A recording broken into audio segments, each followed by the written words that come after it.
Hey, what is up, guys? Saturday, May 9th. My goodness. Time is flying by. I guess happy Mother's Day to people that are watching when it happens to be Mother's Day. Glad you're hanging out with me tonight. We're going to be doing some sketching, going to be doing some catching up. That's the theme of our summer episodes. Hopefully nobody gets any viruses, everybody stays healthy, you're enjoying your weekend, not letting the news scare you. All right, let me see here. I'm going to turn this up a little bit. Hey, let me know if this music gets too loud. I know it's repetitive. I'll probably change it halfway through the show. Let me find out who's in the room with us tonight before we get started. Chris Dehan, what's up, dude? Glad you're hanging out with us tonight. Awesome. Saying hello to everybody. Chris Dehan's asking what is on the table tonight. Good question. Some things are carrying over from last week. I just got in from being out of the house. So I got the things that were right on top. And we have an X23 that we need to work on for Kevin. We have a very cool Nira X as Gandalf on a beach. This is for you, Chris Dehan. Yeah, man, we gotta put some more ink on this one. So we're gonna work on this one a little bit more tonight. And then this one is actually this one's Courtney's piece. I thought it was Ken's, but then I'm like, oh, I looked on the back and this is actually one of Courtney's pieces. So this is the piece that Courtney wanted. And since the He-Man movie's coming out at some point really soon, this Nira X as a She-Ra situation with a little G.I. Joe mixed in here, a little Baroness sneak out. So I figured this will be really fun to work on tonight also. And a little progress report. Remember the Courtney piece from last week with the dragon is finally complete. It's finally finished. So that's what's on the work table for tonight. And I picked out some pages from I did some adult stories. It's a while back. I did one for a story that I created called Shadow's Embrace, and I did another couple of stories for this website that doesn't exist anymore. But I really like the pages, and I hope you like them too. So I got a couple of things for the old auction portion of the evening later on, and that'll be close to midnight. But I'll show you guys what those pages are before too long. So let me just catch up with you guys in the chat first, and then I'll show you what's going on with that stuff there. It's like some person, what's up, dude?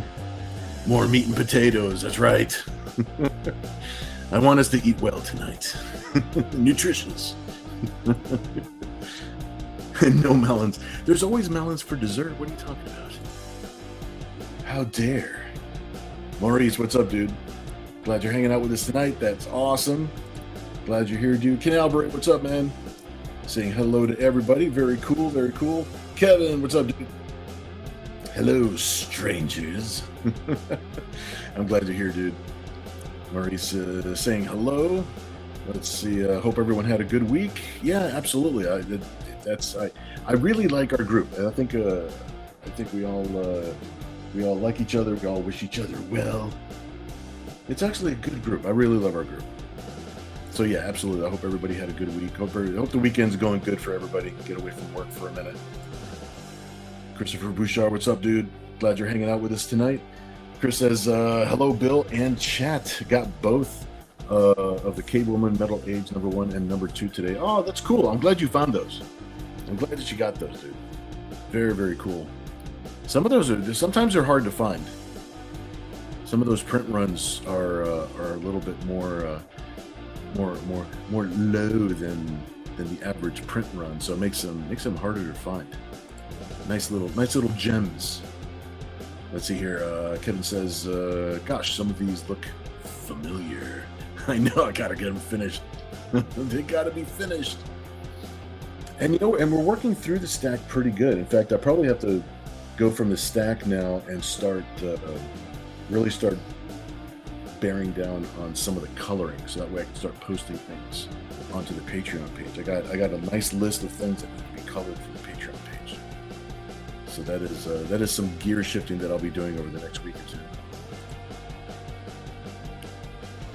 Yeah, thank you, dude. Yeah, no hantavirus here.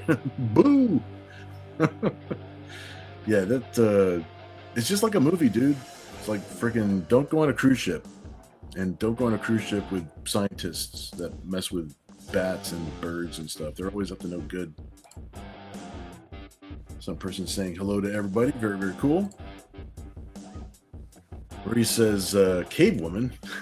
Was that the book Bill was showing off last week? Yeah, that was the nude cover for, I think, #1. But there's also a #2 issue out there also. And I didn't have that in stock. I'm glad Christopher found that. I think he found it on eBay. Kevin says, melons are depressed. Let's see. Oh, who would have thought that Logan's jeans could be hot? I know, right? 23 times hot. Let's see. That's the barren ass.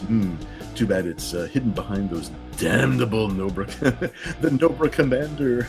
I like that. Let's see. Maurice is asking, does anyone else have sound issues, or is it just me? All right. What sound issues are you having, my friend? Is it like the voice sounds weird, or that background music is messing it up? You can let me know which one it is, and I'll turn either one up or down.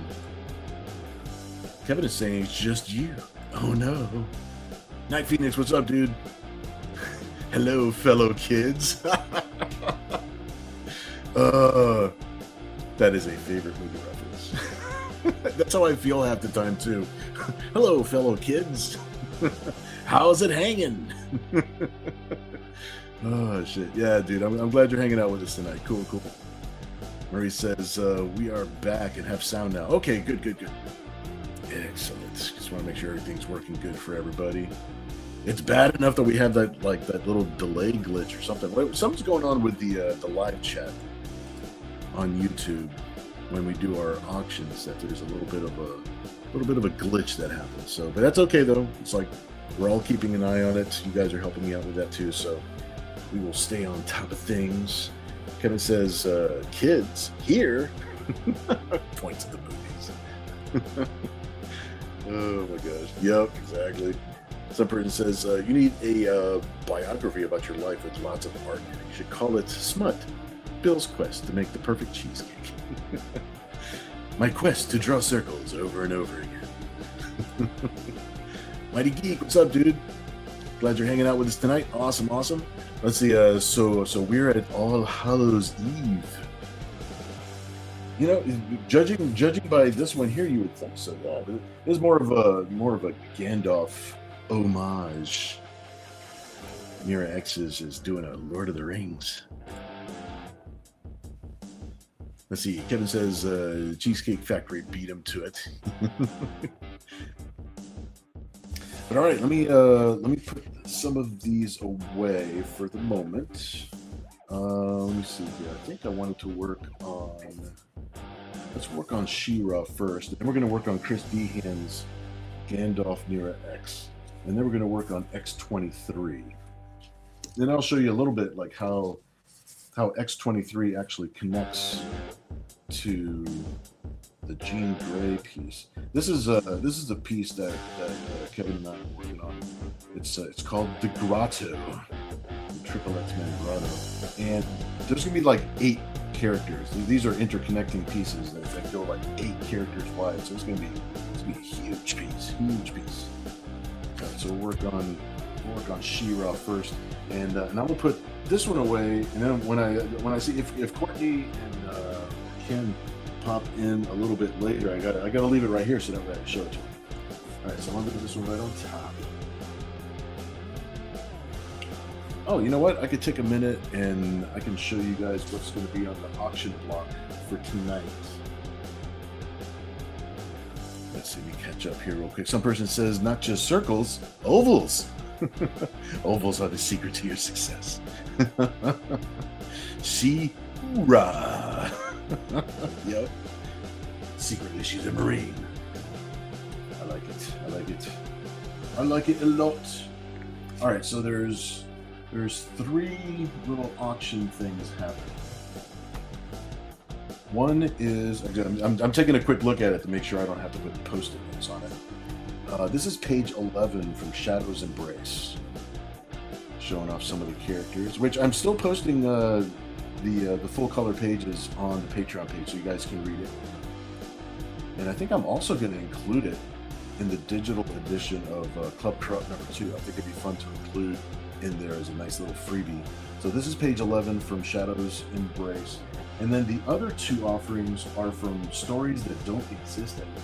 The pages look nice, so I wanted to see if you guys would like the pages. So it's from a story that was called Honeybee. It was like a secret agent, sexy kind of story. And of course I've got just like bits and pieces of the story. So there's this page here, which is page 3 from one of those stories. I wish I could track it down, but I only had bits and pieces of it. Sorry, this is from a long time ago. And then the last offering on the chop block, on the auction block, is going to be a set. It's actually going to be 2 pages.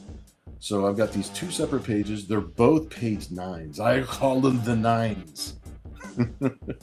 So both page 9s for 2 separate stories. I got a cool scene right here, and I've got a cool captured scene right here. So that's what's going to be on the auction block for tonight. That way you guys know what's coming up a little bit later.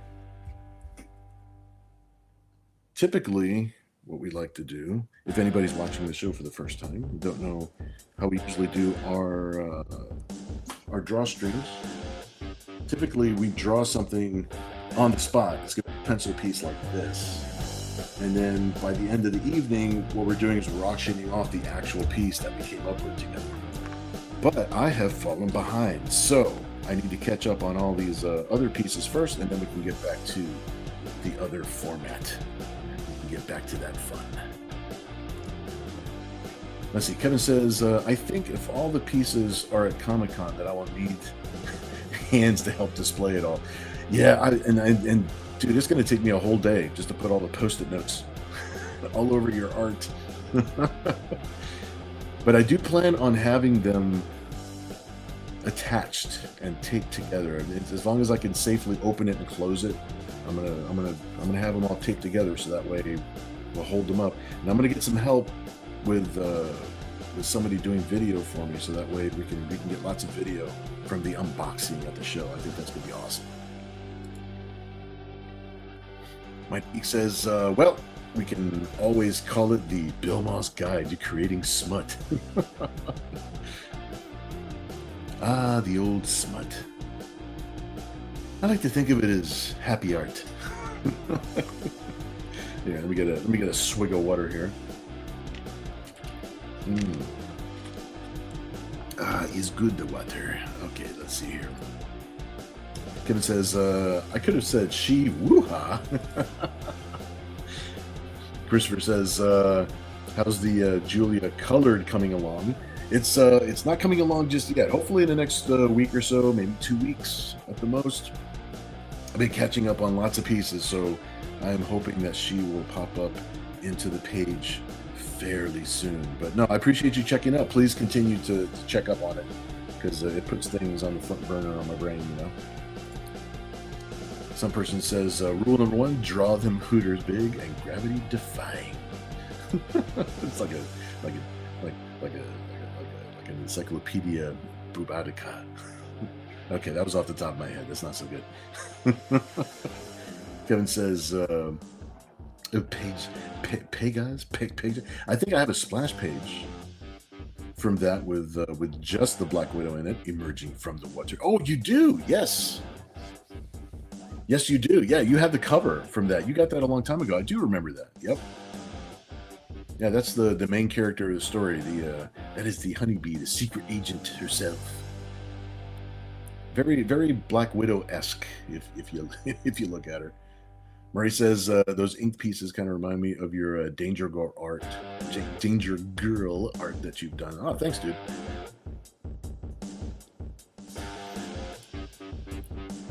I'm glad you like that. I'm glad you like that. I definitely take it as a compliment. I do love some J. Scott Campbell artwork. Always an influence. Always an influence. I think all those image guys influenced me in a lot of different ways. Some person says I'm channeling Buscema. Hello, fellow kids. Buscema. You said Buscema. Oh, Buscema. Yes, yes. I was going back to Buscemi. Kevin says, I wonder, should Evelyn have some redness on her butt when it's colored? I feel like that would be a natural course. I feel like that would go with what's going on here.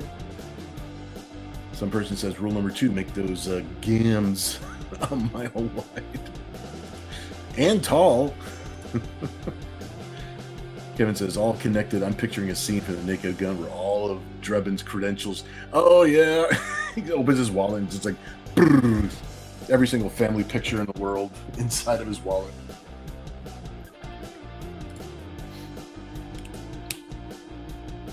John Buscema. Is it John Buscema or John Buscemi? His New York accent works well when describing women's anatomies. All right, let's see. Let's start putting a little bit of ink on here. You know, poor Skeletor's in the background. Let's give him his due for just a second. And then we'll move on to the girls.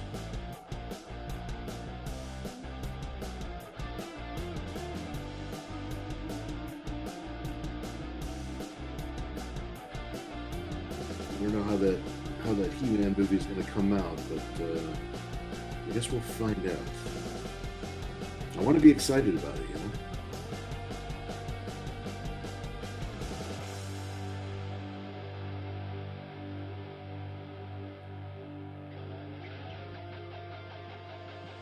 Yeah, see?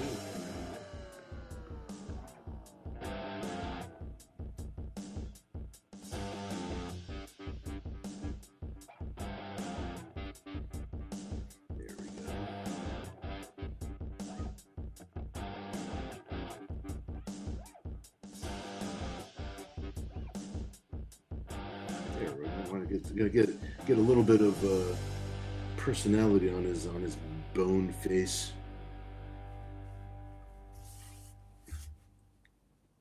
I'll probably go in with some white ink so that way can make his eyes stand out a little bit more.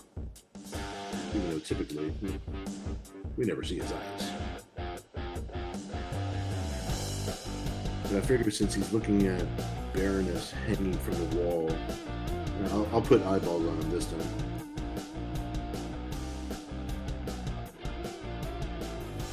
Hey, man.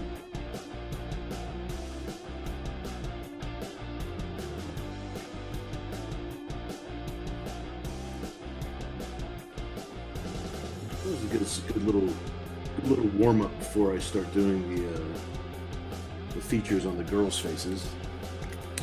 Get warmed up a little bit.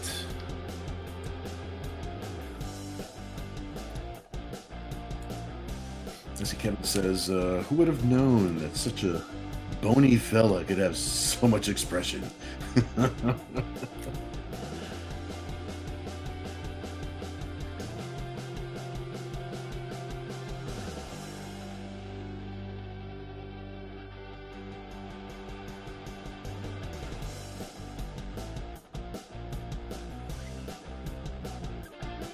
Oh, hey, man.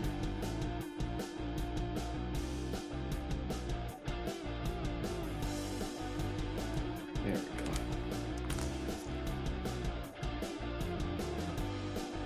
Let's see, Kevin says, Skeletor, remember the Skeletor remember meme. And start every call with, my phone is about to die. Then you can hang up whenever you want. Until we meet again! Let's see, Maurice says, you can have a way with words when you choose to also. True. Kevin has a good way with words. Put a little shadow on there. See how close I can get the camera. The arm doesn't let me get only, but so close.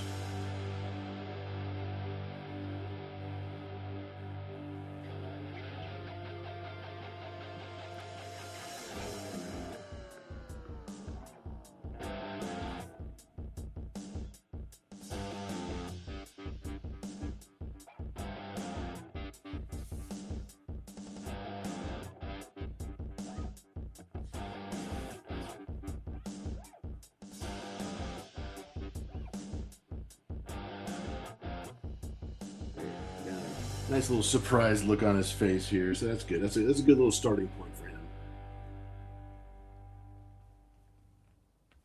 Get him looking out from behind this wall here.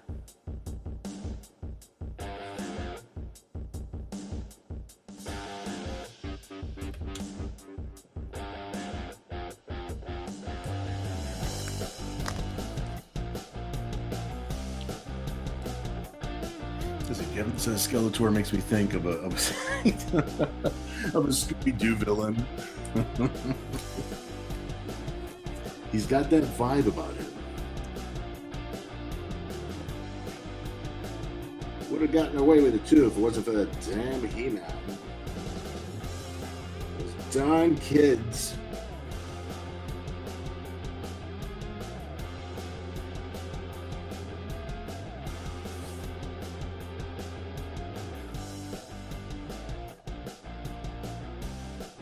You can see that the skull and crossbone things that he has on his chest, it's like they could be Scooby snacks.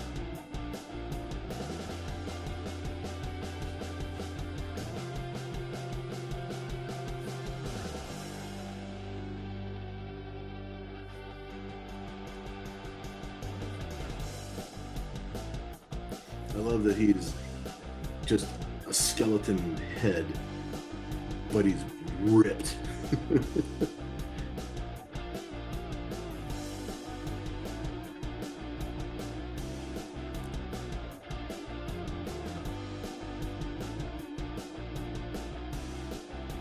He doesn't even skip leg day. He just goes all the way.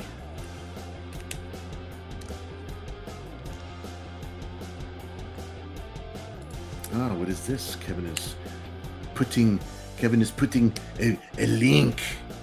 A link. Let me see if I can. I don't know if I can click on that link. Let me see if I can.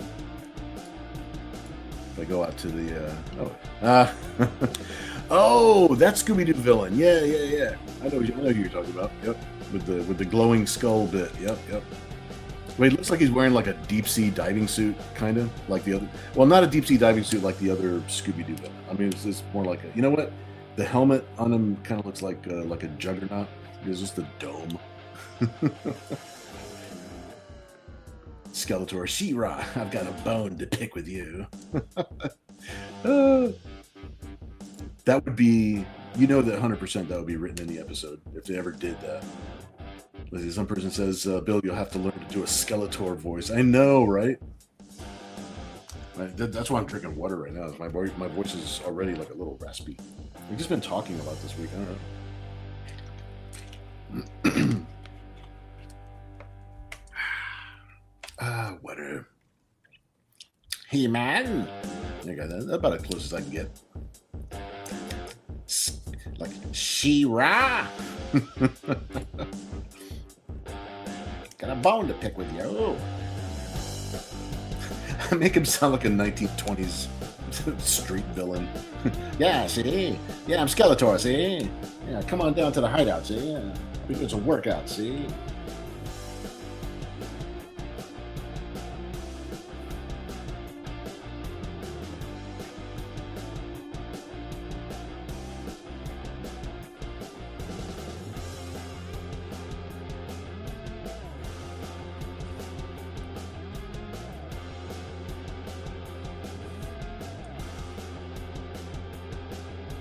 Skeletor, the Eternia gang. Yeah, see? Robbing a stagecoach at high noon.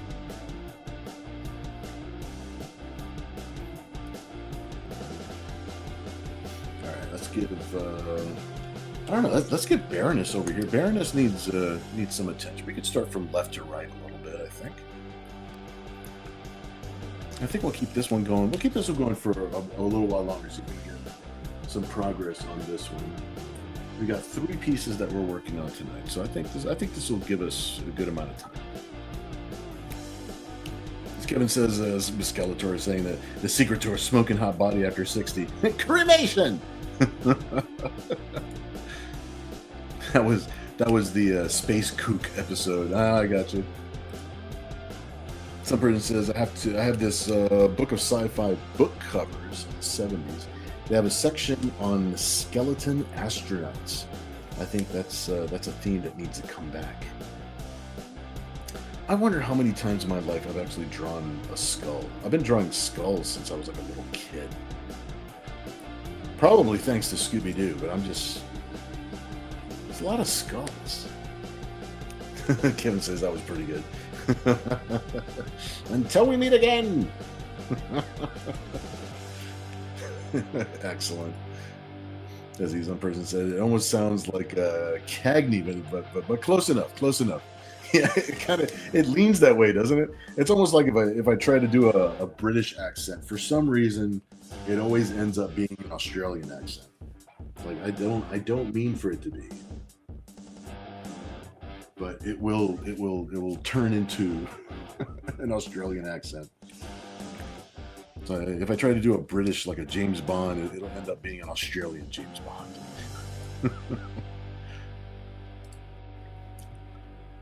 I didn't do it, see? You'll never catch me alive, cover. Let's see. Kevin says, when did we slip over into Star Wars, Mr. Emperor, sir? Some person says, also on the verge of Inspector Gadget. Oh my gosh, yeah, I guess it is kind of close to Inspector Gadget. You got potential to be a voice actor. That'll be my side gig. That'll be my little side hustle.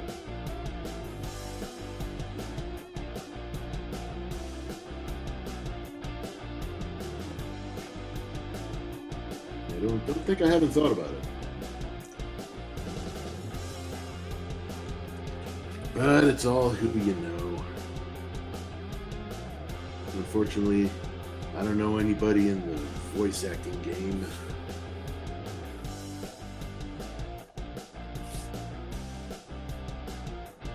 That's okay, we can have our fun.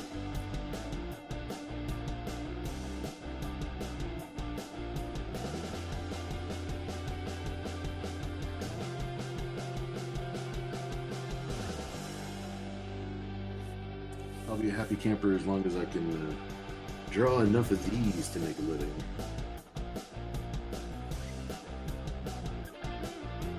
If I can continue doing that, then not only am I making a living, but I'm having fun.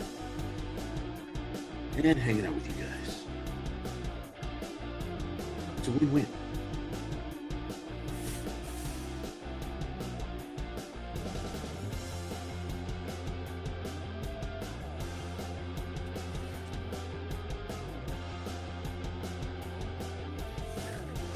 Some eyeballs on her.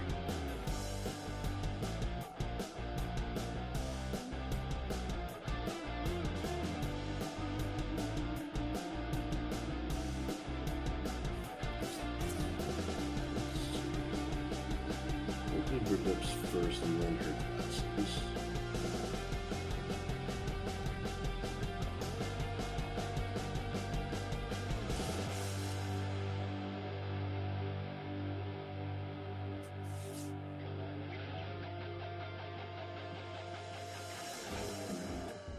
Yay.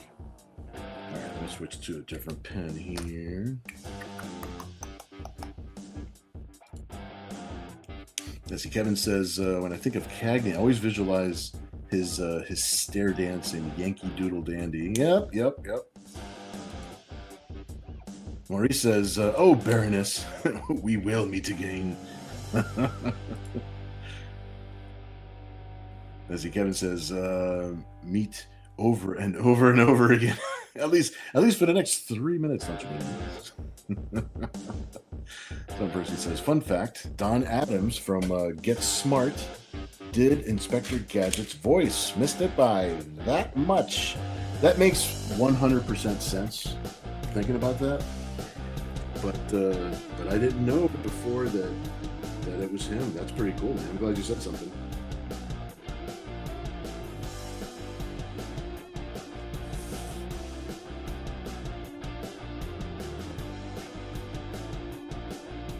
And I can 100% tell that that's him doing it now. Now that I'm thinking about his voice and thinking about Inspector Gadget, yeah, that makes all the sense in the world right there.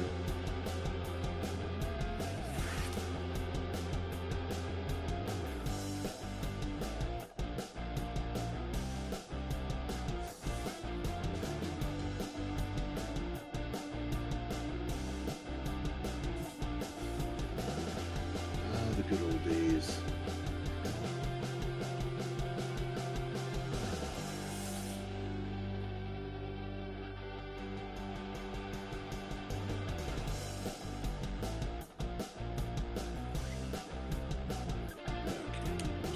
Another pin.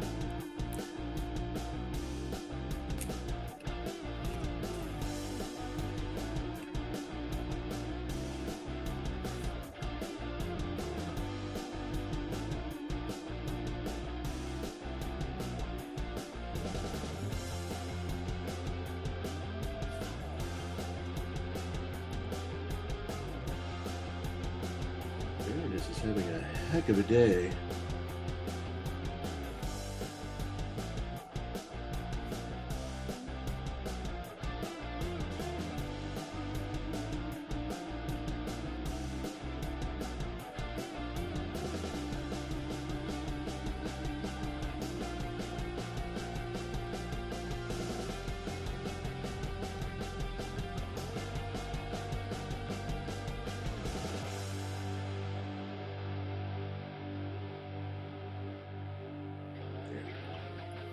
I had to stop talking for a second because sometimes when I'm drawing these longer lines, like I gotta freaking hold my breath, make sure I don't mess them up.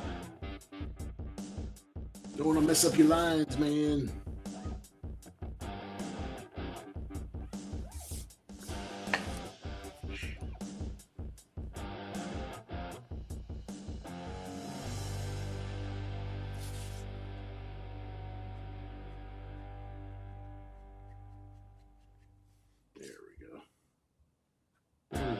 Give her some shape.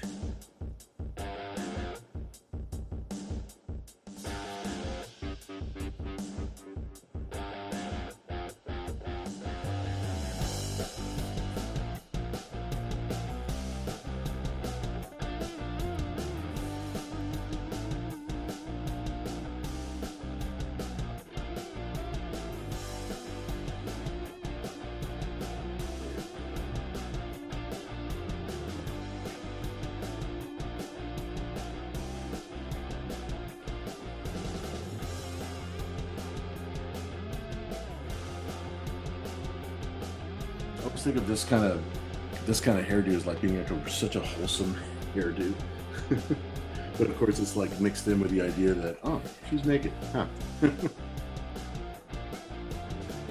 How wholesome.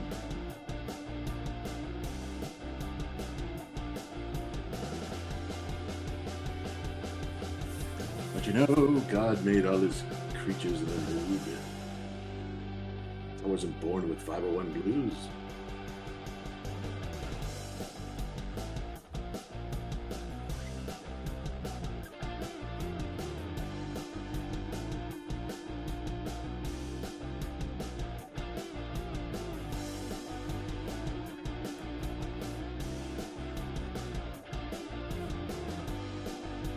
A little bit more on her hair, and I think we'll move on to some of her body, so that way she's hanging off of these here chains. We can always come back and fill in more of her hair. bit.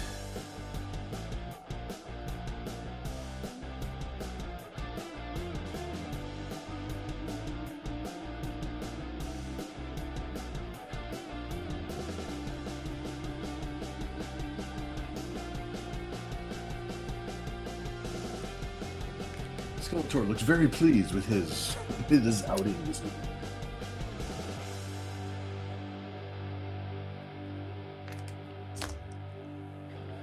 All right, let me catch up with you guys for a minute, see where we're all at.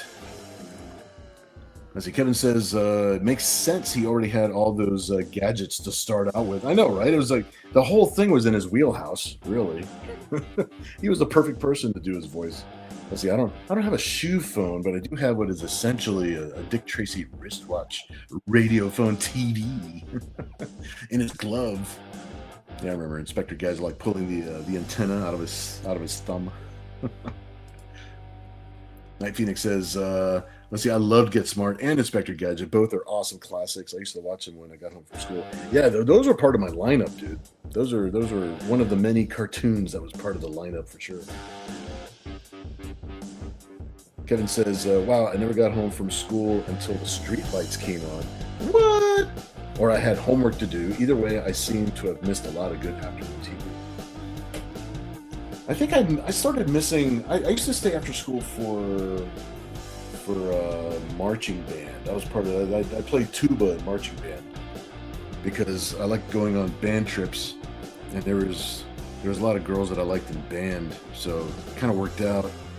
So, and tuba, like I chose tuba because, first of all, it's a good workout, good diaphragm exercise, and the music is probably the easiest out of the bunch to learn. So, yeah, we always had our shit down like pretty quick. So we had a good time. We just goofed off most of the time. But if it wasn't for band, if I wasn't doing a band thing, then I was probably coming straight home so I could watch my afternoon lineup of cartoons. Paul, what's up, dude? Glad you're hanging out with us tonight, saying, hey, what's up, gents? What is up? What is up, gentlemen? I'm glad you're here, dude. Awesome. Marie saying hello, very cool. Let's see, Kevin says, I think the Baroness, personal stylist, loved the face that her outfits got torn up, or the fact that her outfits got torn up so much and so easily. Yes. That was always my favorite thing. Some person saying hello, very cool. Kevin says, yeah, in fact that her outfits got torn, yes, especially designed to tear. More artists that think the way we do. Marie says Skeletor is probably choked the Baroness, choked that the Baroness behaves that way. He would think it's misbehaving. Some person says if it wasn't for the tuba, cat wouldn't exist. That's true. I wouldn't have the strength to walk. I wasn't really big on exercising and stuff, so it's like marching band was like my only cardio. That and like riding my bike, just escaping the house, right? So those are my two main sources of exercise. Kevin says, tuba, so you could show the ladies you have good breath control. Paul says, oh, I always thought gents in here was short for genitalia.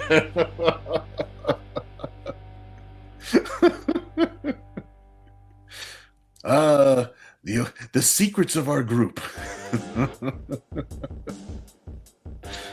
Marie says her hair, my bad. I got you. All right, let's see here. Let me go ahead. Let me fill in her hair just a little bit. We'll do it with a brush. The brush is better for hair. And then let me see, what time is it? 10:40. I want to make sure that we have enough time to spend some quality time with the other pieces.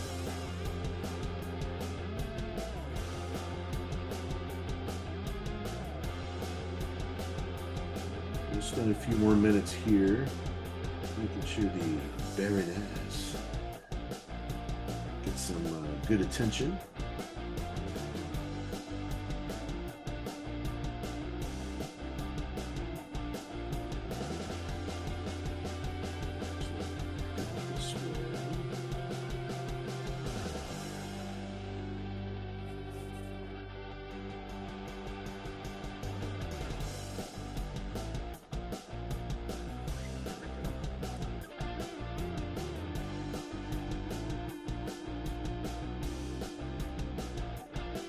I love these brush pens.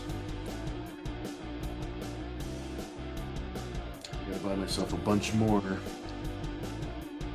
Once these suckers start running out, I start getting nervous.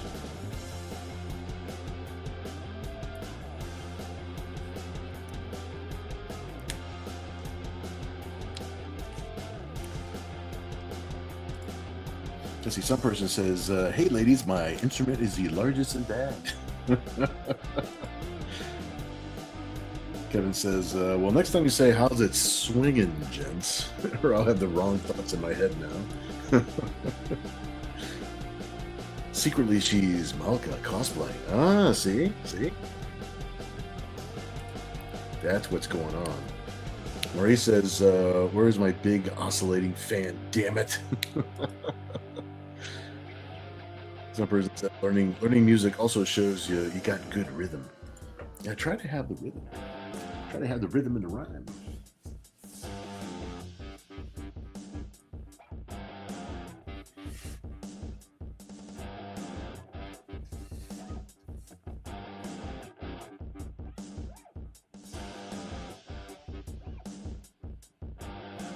You notice I got quiet. I gotta hold my breath for these lines.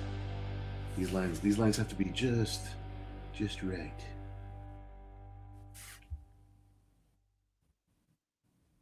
I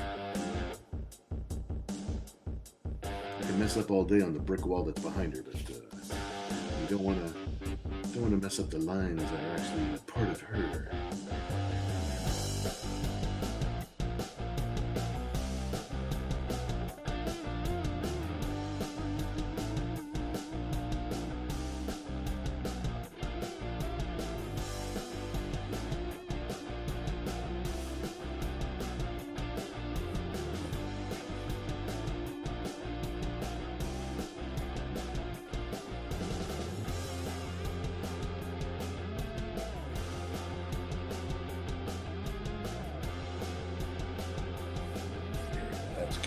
There we go. Now she's got a little bit of some holding lines. She's got a little bit of substance now. You can see where she's at.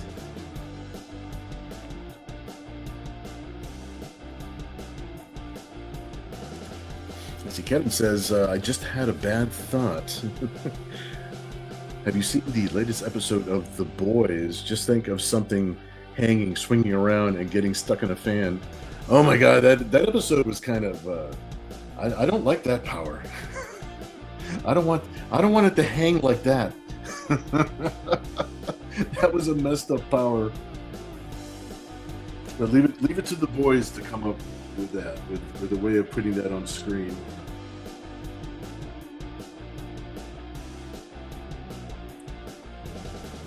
Plus, I'm assuming that part of your body being the most delicate part of your body, that's not the part of your body you want to swing and actually hit things with.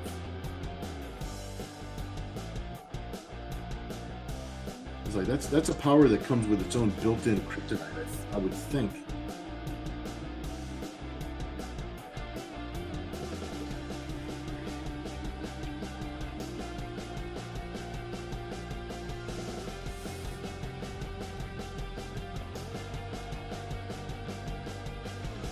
So we'll have to see. This is the last season of The Boys.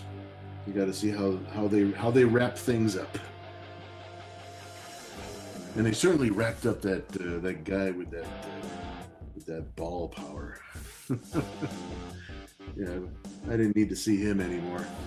It's fine. It was funny for like a one-off joke, so I'm glad he's not like a recurring character.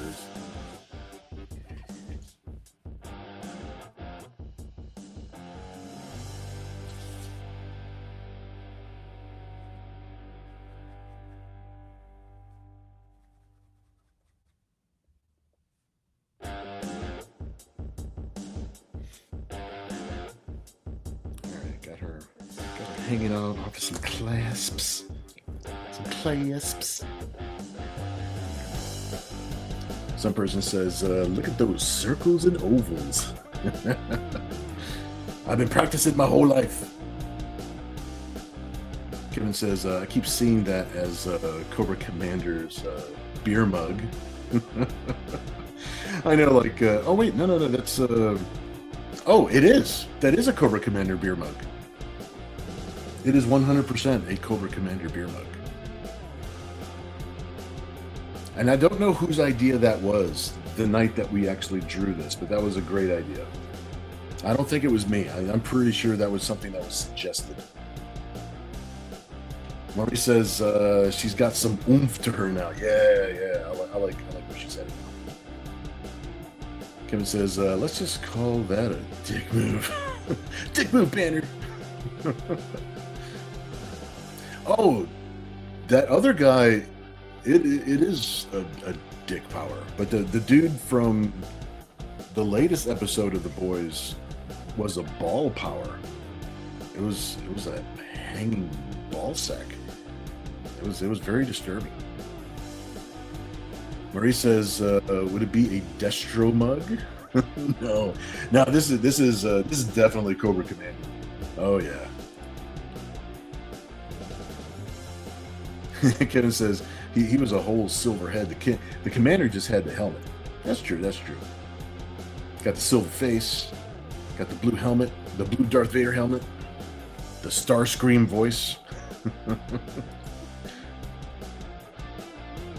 Some person says, with great power comes great responsibility. Some person said, I didn't see it. Was his power stretching his balls?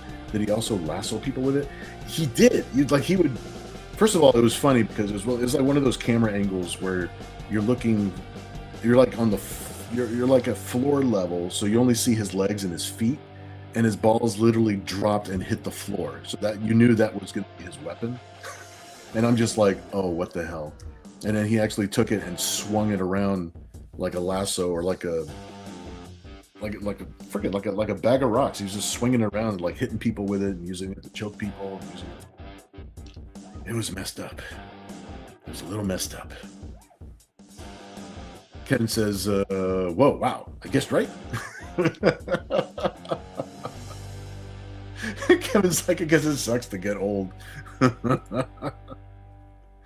Yes, definitely. Dude, that should be his name. His name should absolutely be Sad Sack. Oh my gosh. He made me sad looking at him. Alright, so we're going to leave this piece where it's at for the evening. We're going to move on. Well, this is Chris's, right? Yeah, this is Chris Deanne's piece. So we got the Nira X as Gandalf piece. And then the last one we'll work on tonight will be the X23 before we go and have some fun doing some auctioning. So I'll set that over here for a minute. Let me get a different marker. I want to fill in her hat first. Actually, I want to get that moon back there too. I want to get that out of the way.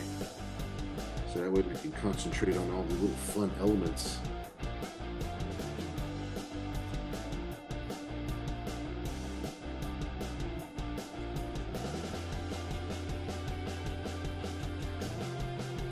Yeah, overall, I've liked The Boys. My publisher at First Comics, Ken F. Levin, he is actually the executive producer on The Boys. So I think I always thought that was super cool that he was doing that. So I started watching The Boys before I found that out, and I was just like, "Oh, are you kidding me? You're the executive producer." That's pretty awesome. Let me get a little circle action here.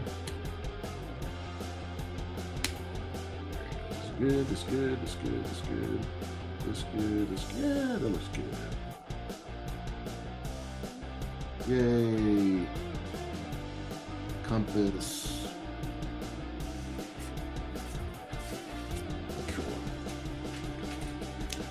I love this thing. This thing is like, it's so, it's more compass than it needs to be.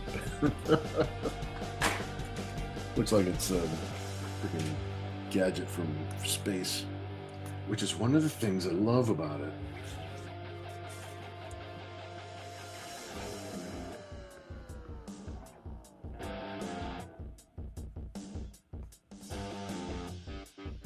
I love getting all these little craters and things in here.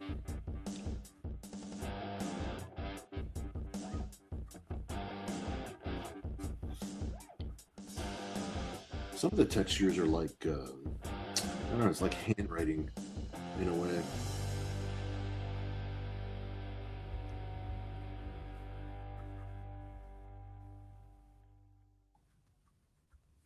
There, get a little bit of those craters and things in here, and then we'll move into some of the more interesting things.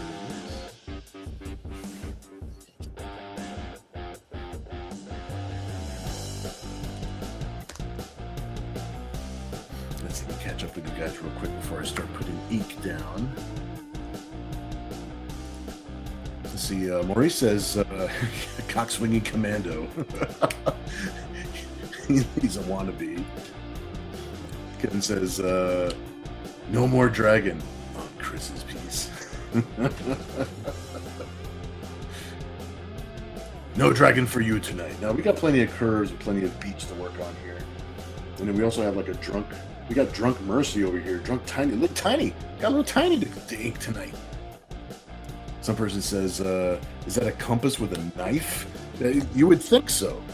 You would think so. This is actually, I got this compass at the freaking hardware store. It's meant for like drawing circles and stuff on wood, but yeah, it's just got the regular point on the end, and then the reason I got it is because the opening for where you put in the pencil, it's big enough to put in one of those carpenter's pencils or something like that. So I was able to get the actual ink pens that I use, and it fits in here just right, so I didn't have to MacGyver something together, which I've had to do on many occasions. I always end up MacGyvering something together so I can get it to do the thing that I need. Because all these art stores, they don't make all the things you need. I gotta make my own lightsabers, man. Let's see, Paul says, sound like you have a friend in low places for the boys producer of that ball boy. Yeah, I don't know who came up with the ball boy. But it's definitely a low place. Ground level, I would dare say. Kevin says, I wonder, will there be a man in the moon? Andy Kaufman, maybe? A couple of little astronauts on it? I don't think so this time. I think it's good the way it is. I think we want to concentrate on these magical cheeks. I don't think we're worried about the moon. Only this moon.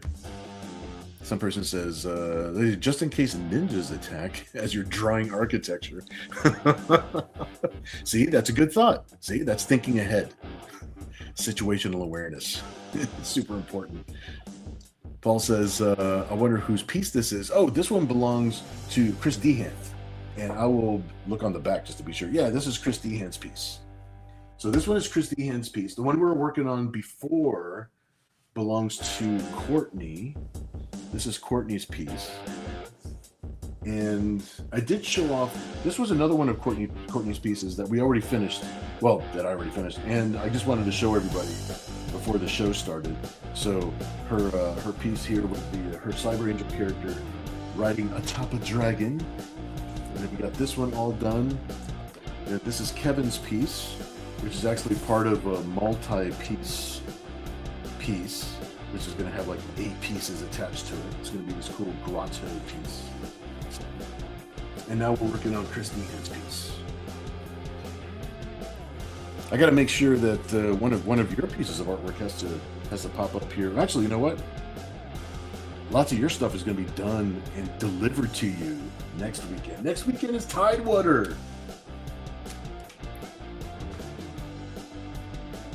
So if all goes according to plan, I'll be seeing you at Tidewater, and we'll have to take some video of that unboxing,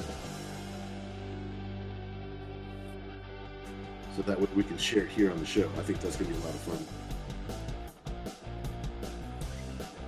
Yeah, Paul, yours is going to be the first of the convention unboxings that will be occurring this year.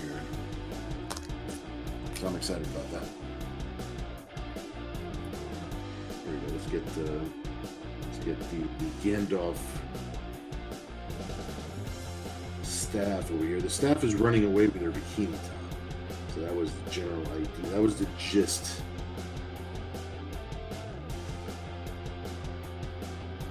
Of the idea when we were drawing.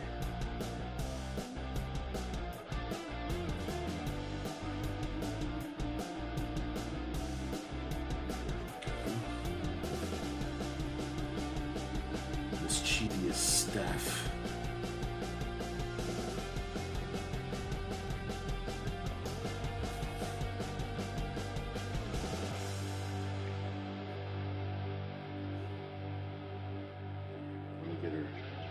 Get her bikini drawn in here.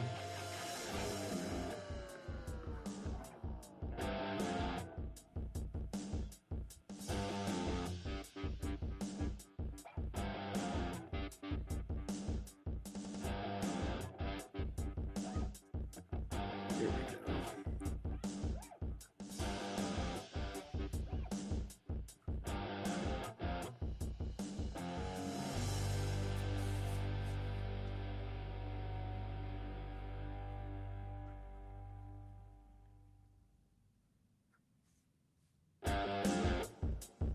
Check something real quick here.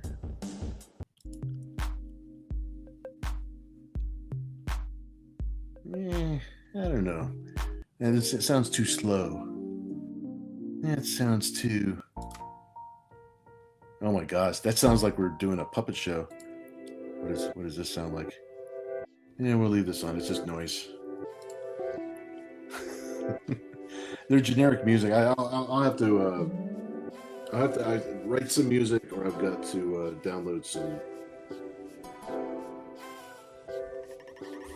generic music for the background, just so we don't have like dead silence when I'm drawing some of these shapes. All right, got the staff running away with the bikini top here. All right, let me catch up with you guys real quick. Ken, we were just talking about you. How long have you been here? Evening, gents, says Ken Zazer. What's up, my friend? I'm glad you're hanging out with us tonight. Awesome, awesome. I was just showing people, you might have seen this. I don't know how long you've been in the chat. So I was showing people before that Courtney's piece is finished. And I wanted to wait until you were on before I told you this next part, because this page, like, I know pretty much where it's going to end up in the book, because there is a part of the new series that's coming out where this scene it plays out. This is so she's gonna this character, your character, is gonna be making an appearance in the new miniseries. There's already like a place for her to pop up. I'm not sure if it's gonna be issue 1 or 2, but I've got it kind of blocked in my mind. And then this is also one of Courtney's pieces. So remember, we had a Barney Rubble over here hanging, and so she wanted to change it to a Baroness. So I'm just like, oh, perfect. So I changed it to Baroness. So we got this whole He-Man, G.I. Joe theme going on. And I'm like, the He-Man movie's coming out soon. This is perfect to work on tonight. So we'll be working on this one until this one's finished. So yeah, that's what's going on, dude. I'm glad you're here, man. Now we're working on Christy Hand's piece. Some person saying hello, very cool. Ken says, we were at a comedy show and just got back. How we doing? Dude, who'd you go see? I'm curious now. I need to know. Some person says, I get extra art supplies at hardware stores and office stores. Yeah, they have stuff that you could totally use, man. It's like, I get stuff from different places too, like that. So it's the best way to go sometimes. Maurice says, don't get everything from the art store, because the art store is overpriced to begin with. But yeah, man, if you can find stuff at the hardware store or like other places, that's really good. Maurice says that finished piece is awesome. Thanks, dude. I am glad you like. Kevin says somehow having Logan's gene so close to Gene seems to make sense. Oh my gosh, it does. Ah, crap. I wasn't even thinking about that. That's some subliminal, subconscious decision making right there. That accidentally worked out. Some person says I use hardcover print paper to make sketchbooks for my pens. Oh, that's good. Excellent, excellent. Paul says I plan on being there. There was a Chun-Li comic I bought at some point. Hope that it's still in the box. In the box. I'll look in the box to make sure, but it's got to be there. If you got it, there's only one place I put everybody's things, so like that's how I keep track of everything. I have a completely separate. Nothing gets stacked or mixed. So if you got something from me, then it's in your specific shelf. So, but I'll take a look. I'll take a look tonight to be sure. But I'm sure if you got it, it's there. Let's see. Courtney says, "Hola." I'm glad you're hanging out with us. Did you see the pieces? I hope you like. I really hope you like. And Kevin, gents, it's swinging. Some person says, "I noticed Staples is getting more and more professional drawing supplies. That's good. That's good. Need to have more freaking sources, man. It's like, even the area where I live here in Virginia Beach, we used to have like 5 or 6 art stores, and we used to have all these different places where you can get stuff. And there's way less. There's one major art store, and everything else, if I don't get it from Amazon, then yeah, I'm getting it from like Office Max or the hardware store or something like that. Marie's saying hello to Ken and Courtney. Awesome, awesome. Courtney says, "Oh my God, I love my piece." Oh, very cool, very cool. Yeah, and it's going to be a published page. It's going to be a published page. The new series, it fits. There's a scene that I've got in my brain where I want to have Malka show up with this particular dragon, and it worked perfectly. So yeah, it's going to be in the book. It's a 3-issue miniseries that we're starting in July. We're going to have a Kickstarter in July for it. So I don't know if it's going to be in issue 1, 2, or 3 yet, because I'm still writing the story. So, but it's going to be there. It's going to be in there. I'm so happy about that. Very, very cool. Some person saying hello. Some person says if they find an item and put artists on it, the price triples. Yeah, I hate that shit. They take advantage, man. They take advantage of people. Some person says if you need large craft paper, get packing paper. It's good for charcoal and chalk. That makes 100% sense right there. Yep. Agreed, man. Kevin says, let's see. Is that Baron S secretly you? Ooh. Courtney's like, possibly. Let's just say it is. No, that was a little bit of the inspiration there. That was happening right in there. Kevin says that makes us smile. Goes and finds a flogger. All right, let's see. It's perfect. It's 11:05. Got plenty of time to work on this one for a bit, and then we're going to work on Kevin's piece for a bit. So let's see if we can give Mira some ink for tonight.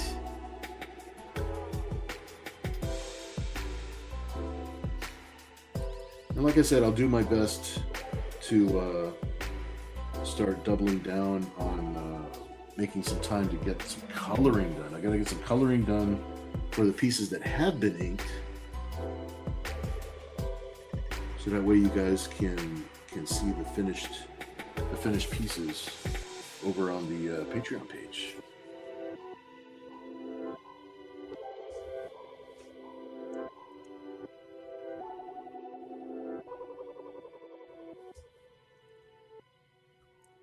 Yeah, catching up with everything has actually felt really good. I am doing some things in the meantime for instance, I'm finishing Zen Bounty Wars #3. The Kickstarter for that one recently ended, just last couple of weeks.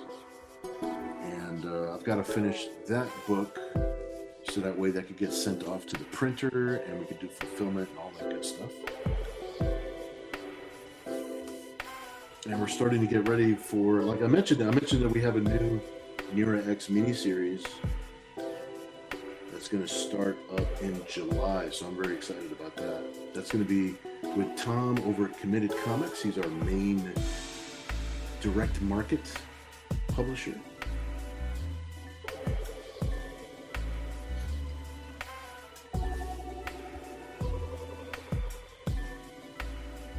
And I think we got a fun story waiting for Nira.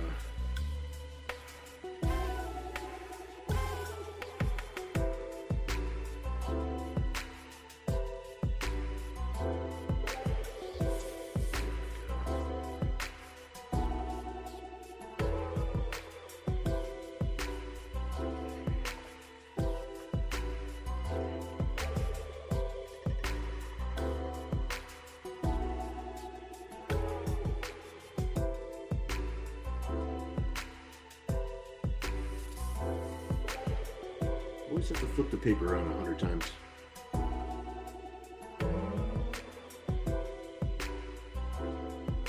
Depends on which way the line has to go. I try to get the smoothest line that I can get.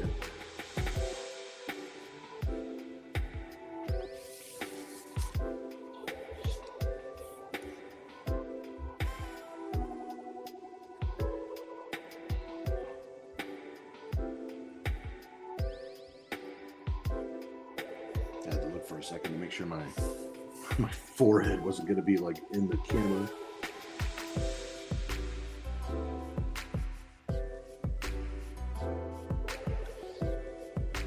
There we go. We're getting somewheres.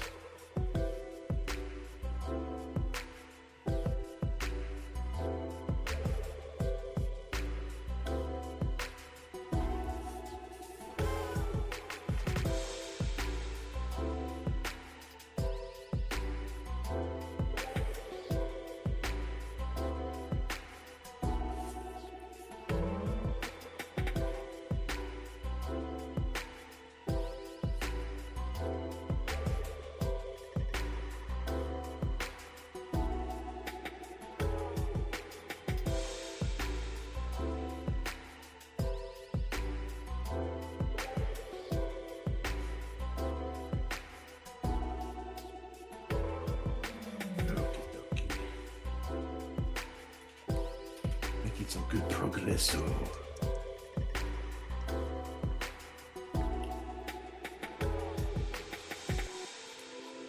Oh, thank you, Courtney.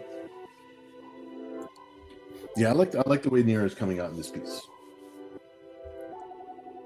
I have to find a place for her too. A lot of these pieces will probably end up in the pinup section for Club Corrupt #3. I think that's where a lot of these might end up going. And then I'm thinking probably the story for Club Corrupt #3 might be the jelly episode that Kevin and I are working on. So I'll leave you guys with that. It's like, what the hell is he talking about? Jelly episode. But it's a Nira X story, and there's a space jelly creature. I'll say no more. Let's see. Paul says, is the new Nira series going to have a Kickstarter? Yes. It's going to have a Kickstarter. I don't know the exact date that it's going to start yet. The plan is to run it during San Diego Comic-Con. So what I'm assuming is going to happen is probably a few days, probably just like the weekend before San Diego Comic-Con, we'll probably activate the Kickstarter and get it up and running. So that way, when we're in San Diego, we'll be promoting and trying to get as many people as we can to jump on board and join us on our Nira X adventures. So July, what is it? I mean, let me look it up because I don't have my other calendar in front of me. Let's see, July. So probably July 17th, somewhere in that neighborhood. We'll probably have the Kickstarter start up. I'll definitely post as soon as we actually have a solid date where we're gonna start it. I'll let all you guys know ahead of time. I appreciate you asking the question, though. That's cool. That's cool, man. You guys make Mira's life possible, you know. As Ken says, I just got my Magitans. Oh, very cool. I'll be reading it tomorrow. Yeah, Magitans. That's Cat Mouse's. That's my daughter's brand new book. Now that she's 28 years old and taking over the company, she has a brand new series called Magitans. I don't know when she's got an online store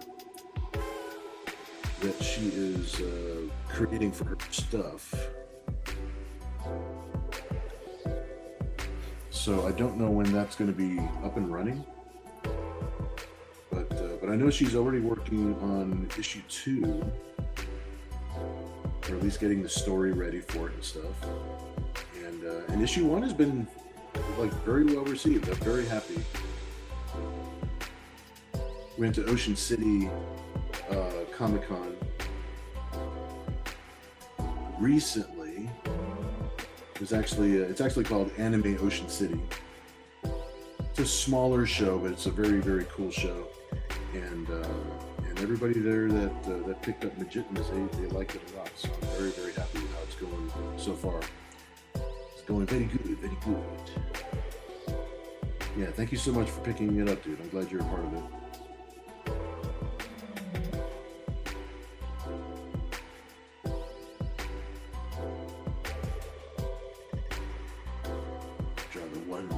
Rule them all over here.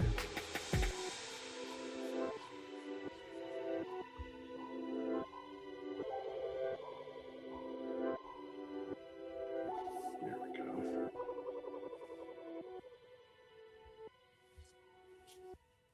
All right, well, she's looking at the ring there. All right, let's see. Let's put that there for now. I always like to have the hat needs to have like a little drop shadow.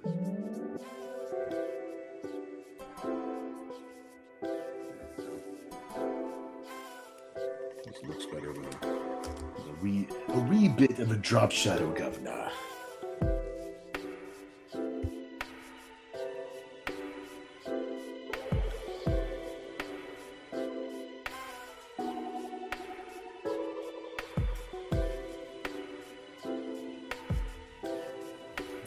That's awesome, though. Yeah, I'll tell her that you got the book and you'll be reading it. So yeah, definitely toss her a note. Let her know what you think of the book. I know that she would love to hear from you guys. So Ken says, which little tiny is at the bottom? Oh, that's Mercy. We got a drunk Mercy with a tiny little cup. Here we go. Maybe I'll ink her next. She's walking away from that bottle.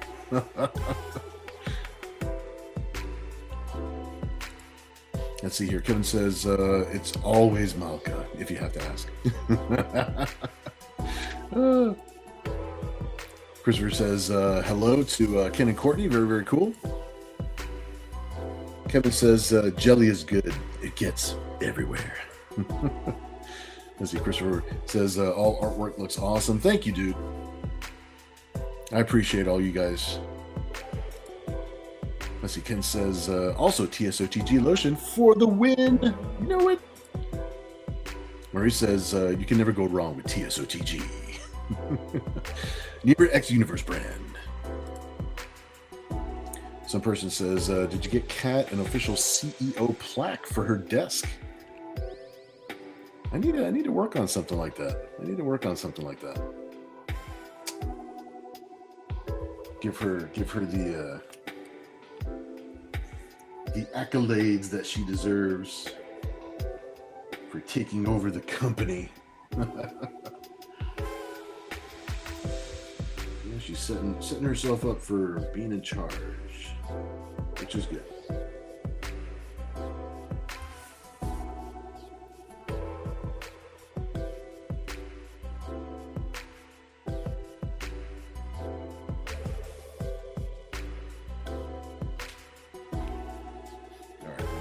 me catch up with you guys real quick for a little bit.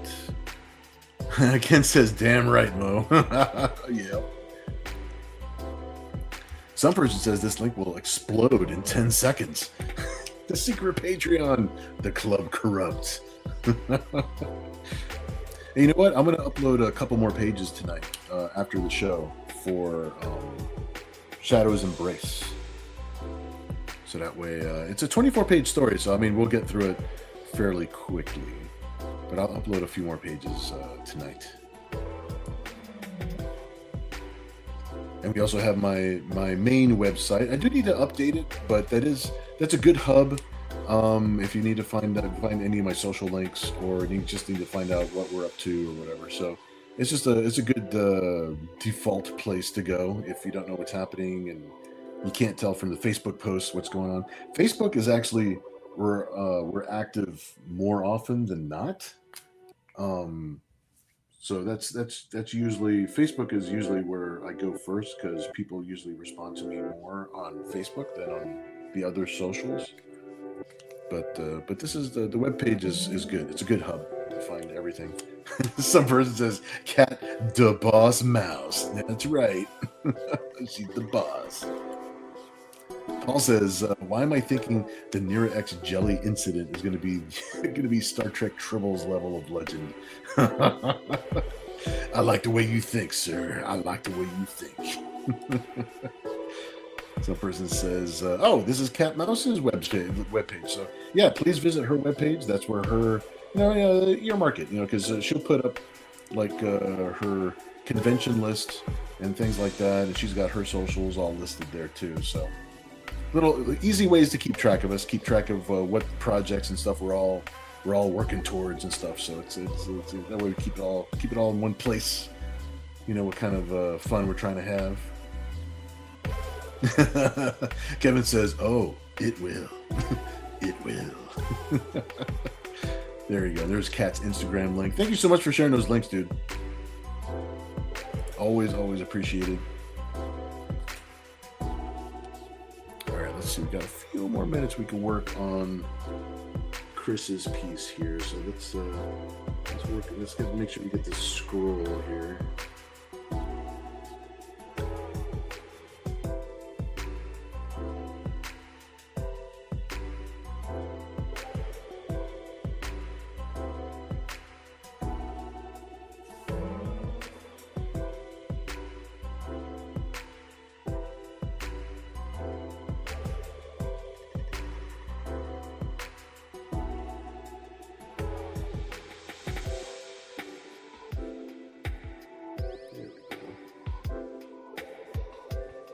So you got a little scroll here, possibly with some spells.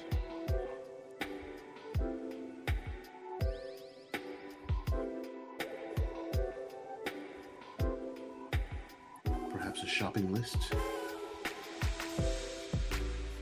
Maybe it's our Amazon wish list.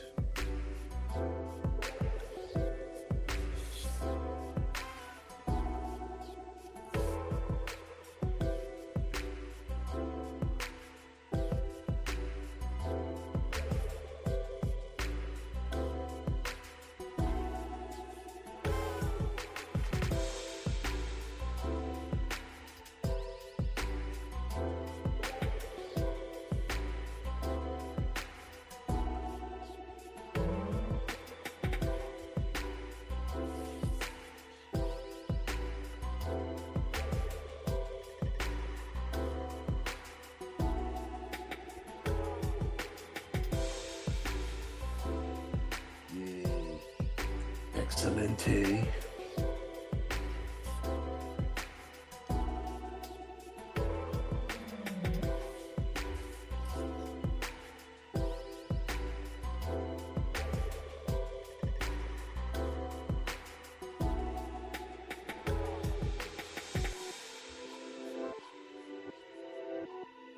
It's like riding a roller coaster. There we go.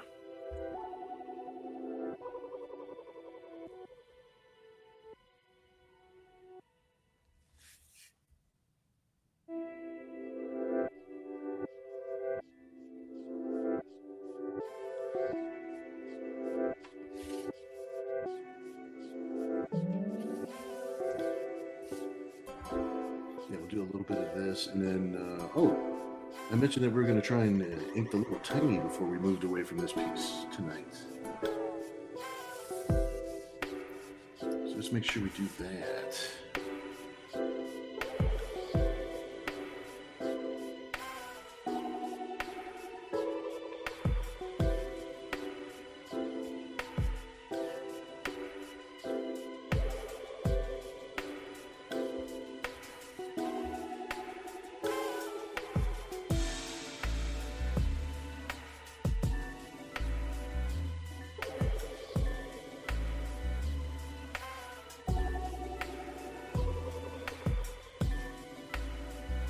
There we go.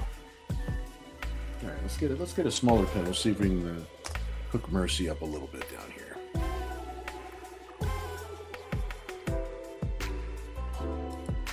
That's actually a good question, Ken. I'm not going to be able to stream next week because of Tidewater. We get home too late on Saturday, and then we have to wake up too early Sunday morning to get back out to the convention center. So we're not going to be streaming next week. I'll try to take some video. I'm not going to try. We're going to take video because Paul is going to be at the show with us. And when he shows up at the show, we're going to do an unboxing with the art that we have ready for him at the show. But as far as doing the regular stream, no, next week we will not be doing the regular stream. Let's see, let me bring this a little closer.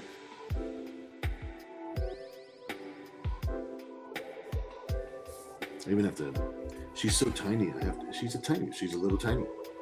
I have to aim my glasses at the paper different so I could see it in focus. Because she's so tiny.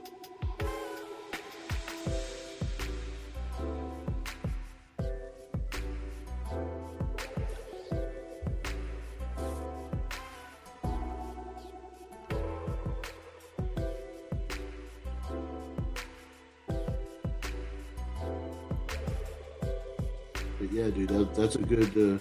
That was a good question because yeah, we won't be able to. So we will resume with streaming again the following week.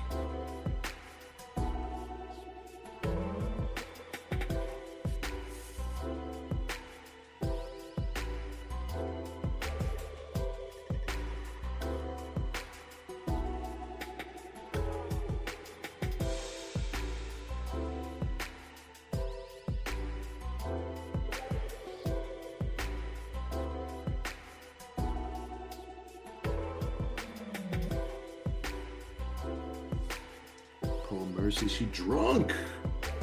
She's out.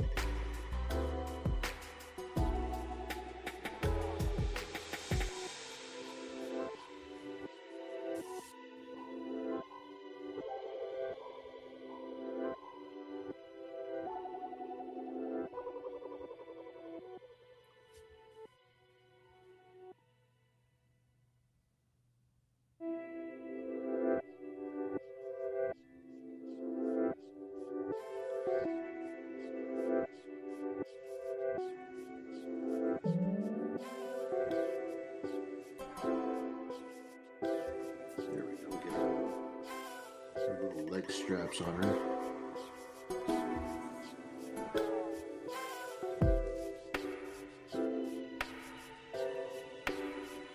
She must have liked it because she drank a lot of it.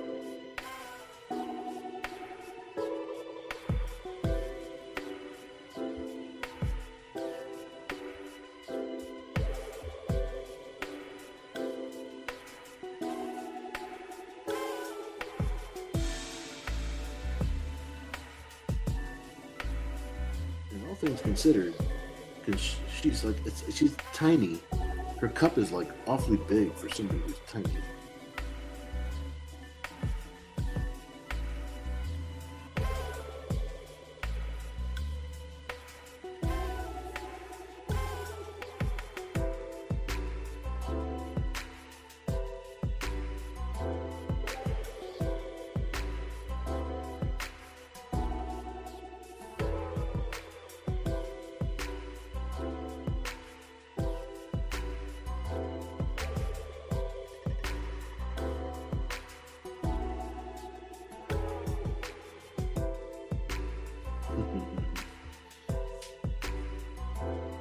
almost got her set up.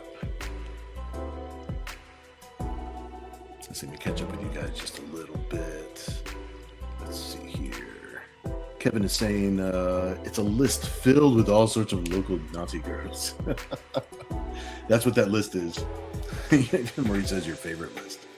Courtney says, how did Little Tinies get started? Who did start the Little Tinies? Was it you, Kevin? Was it you, Ken? Some person says, Mercy, I'm going to climb those twin mountains. I'm going to do it. Ken says, to Mercy, they're the Andes Mountains. Ken says, I'm just going to myself on that. You have honored Chet, my friends. You have honored him with your self.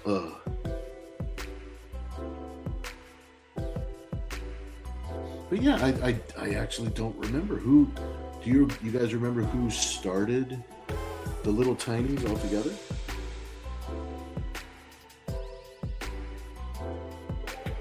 Because like it caught on fast. It was suggested. I remember that it was suggested, and we immediately started doing it because it was just fun.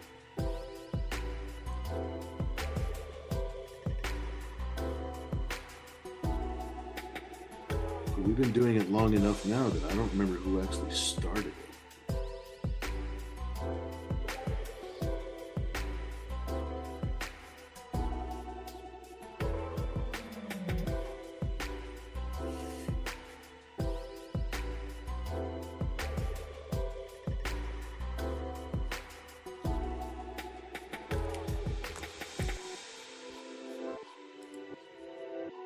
Oh, you know, that's right. It might have been Platinum.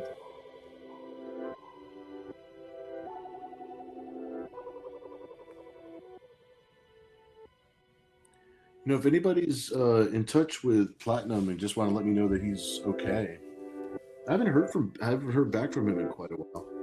We started working on a little story, a little commission story together, and I sent him a note, but I have not heard back from him in quite a while. I don't have another way of reaching him.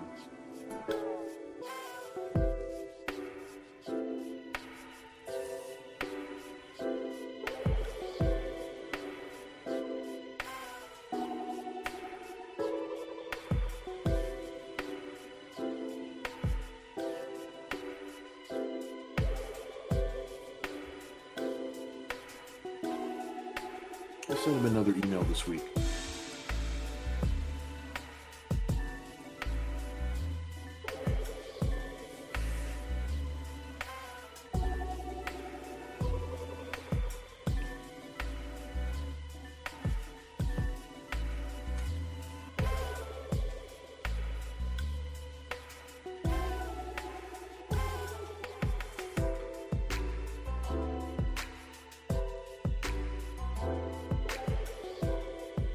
Finish this bottle here, and then I think we're going to start working on Kevin's artwork here.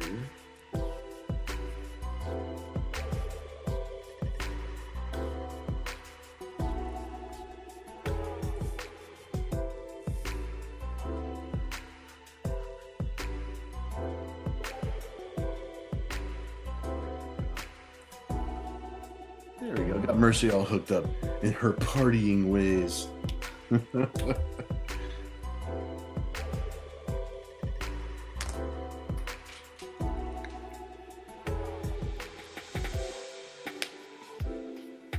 it's a little bit past 11:30. I think we'll start working on Kevin's piece now.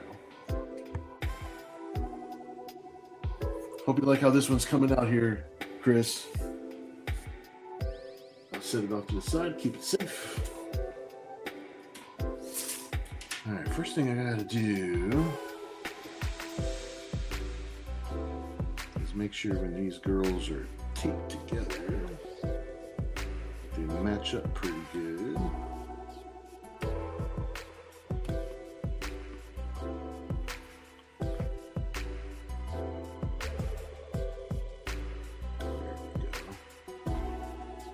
Make sure they're lined up as good as I can line them up.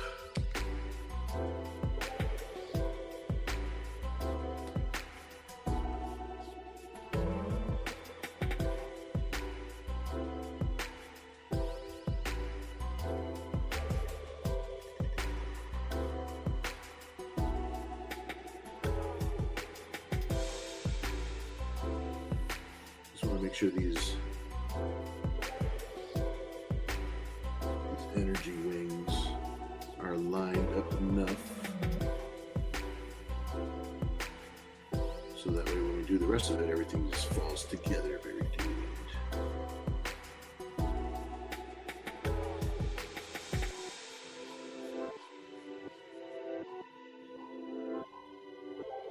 There we go. Excelente.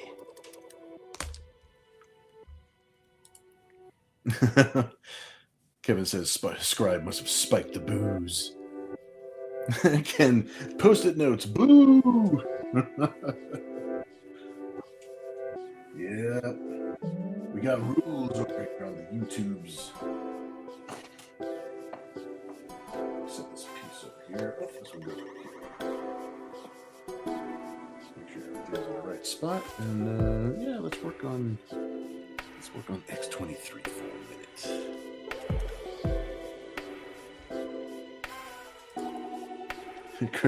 Chris Dean says the post-its make their appearance. Indeed.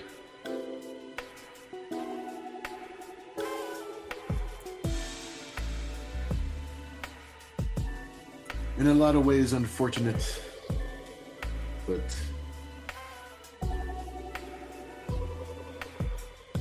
we don't want the channel to get a strike.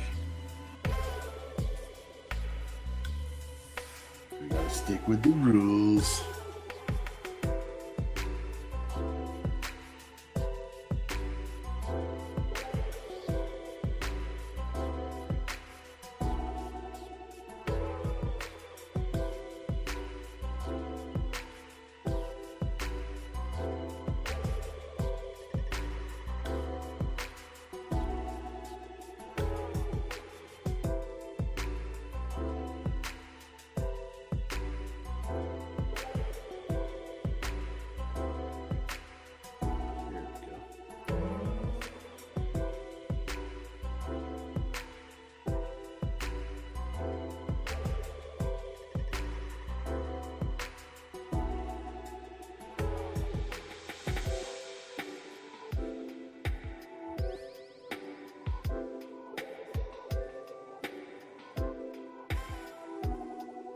There's a couple different ways to tackle dark hair.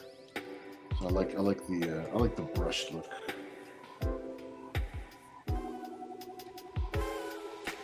So here, these.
Ooh, I had to hold my breath on that line. Had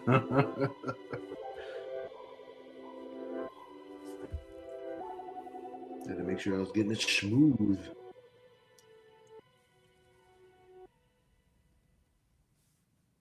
A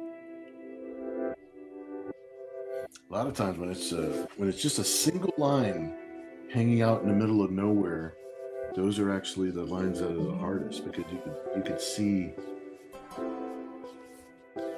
If it wasn't what you intended, you could see you could see it, like it just sticks out like a sore thumb.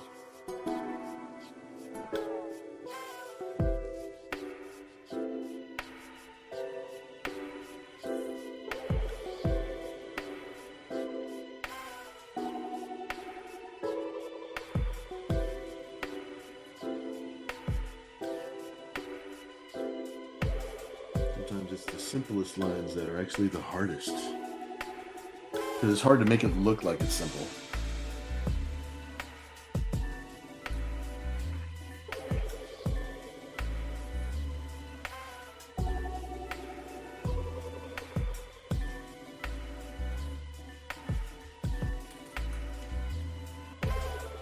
Okay, let me catch up with you guys real quick, see where you are. Kevin says, you're very welcome, as they are.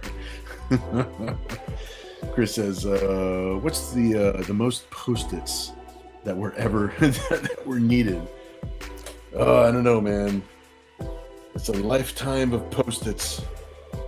I think it all averages out. I don't think there was ever one single person that just got the most amount of Post-its. I think Kevin might come close. I think Kevin will come close to the most amount of Post-its in any delivery. Ken says Kevin's grotto, probably. Marie says I was going to ask Ken. He'll know.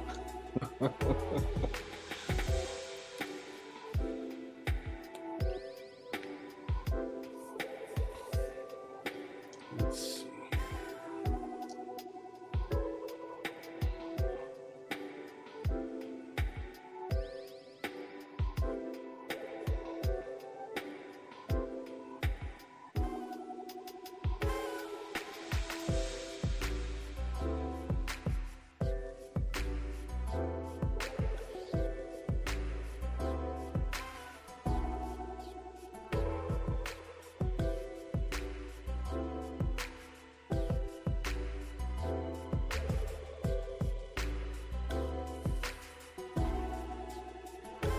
I always like putting in the little highlights and stuff.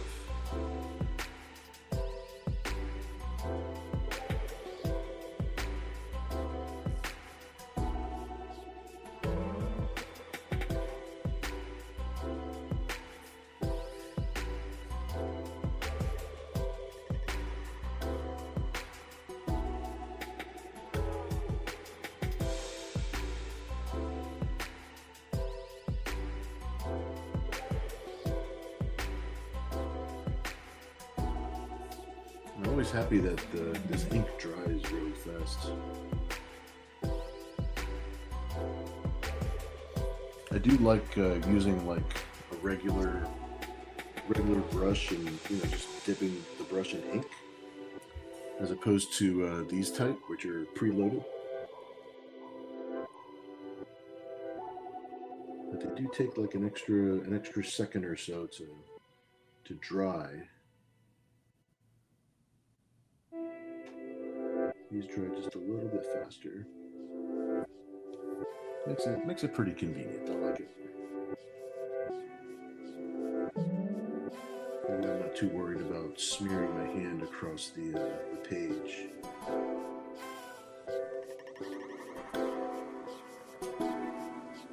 All right, she's starting to take shape. This is good.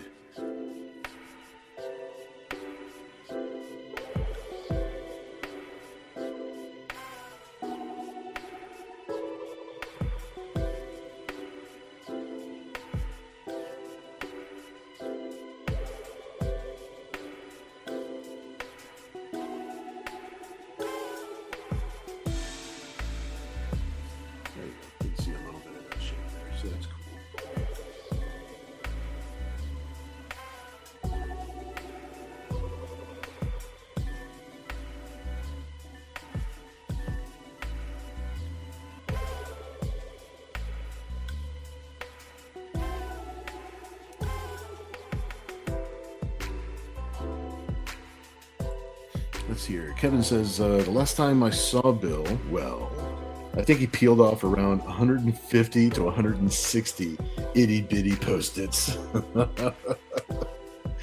That is a lot of Post-its. I think I'm pretty sure you've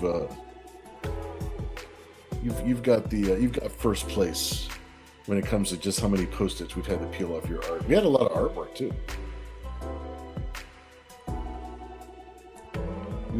You had top collector, top collection, gold status. It was awesome. I say this year I am aiming for more, many more. 3M thanks you for your contribution. I know it's like 3M thanks you for your support. Hey man, somebody's got to keep 3M in business. And if it lets us have our fun, then more power to you.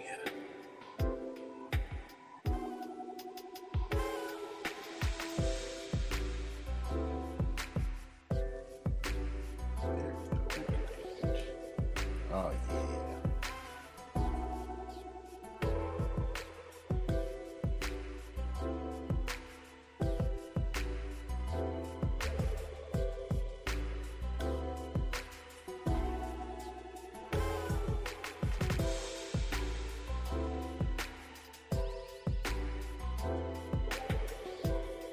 Nice.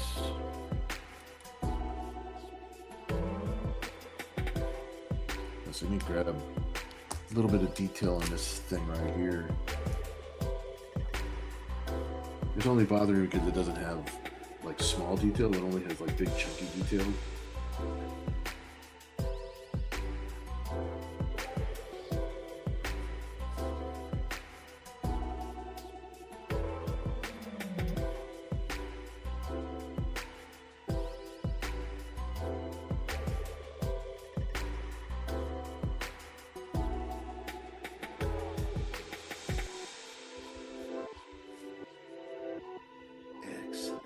That makes me happier. Some weird bit of coral or something that I've got going on back here. The grotto has its cool little decorative things going on.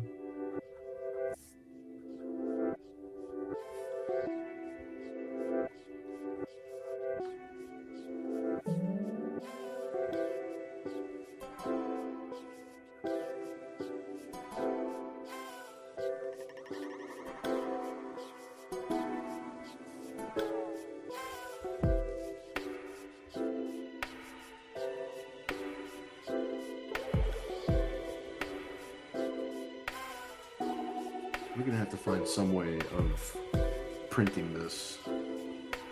It's gonna be the biggest gatefold poster insert in history. We're gonna figure out a way to do it. It's gonna be cool.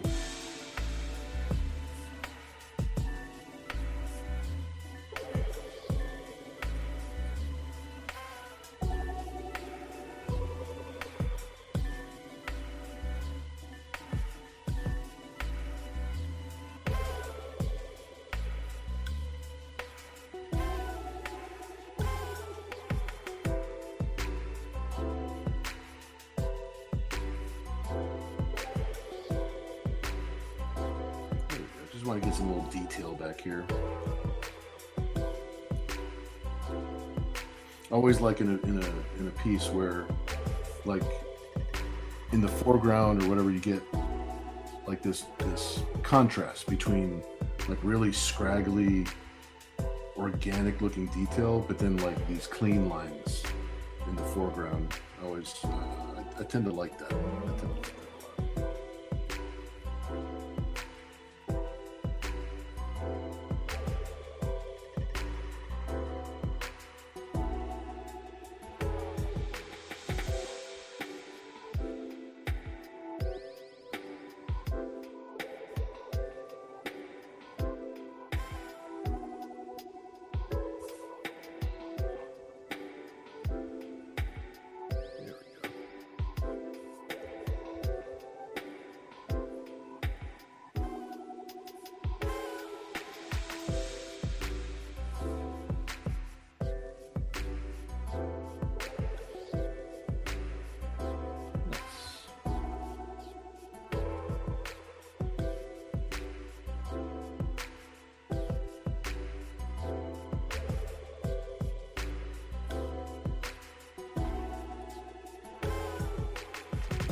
Cool. Got a nice little shape on there.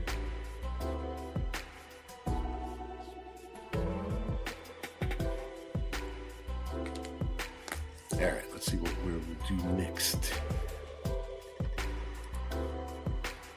100 pieces. That's right. Yep. It was the Century Collection. So awesome, dude. Let's see, I think X23 here thanks 3M for the support they're giving her. They are giving her some support. Ken says, good point, Kevin. They seem to be floating. Yeah, she does have them like angled up in an anti-gravity kind of way. Mr. Ken says Bill's going to need new ink pens after this catch-up series is over. Oh my gosh, I know. A lot of pens are dying very honorable, good deaths.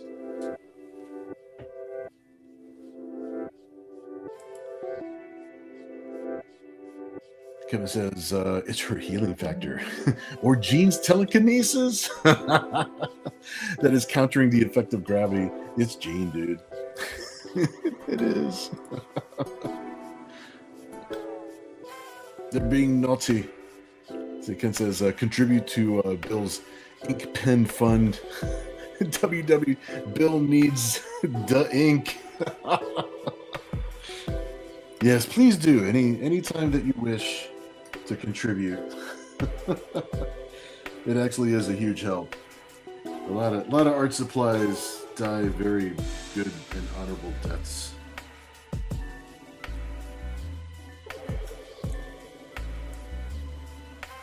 Yeah, anytime anybody would like to send a little PayPal this way. Actually, right now we're saving up right now we're going to be getting our plane tickets for San Diego. We want to make sure that San Diego does not get left behind.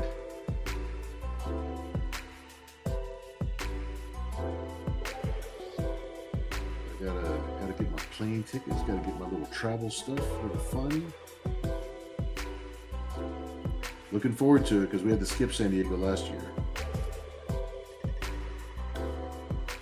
And I do not like skipping San Diego. Got a lot of friends to meet. A lot of things to do. A lot of hanging out. And a lot of artwork to get out.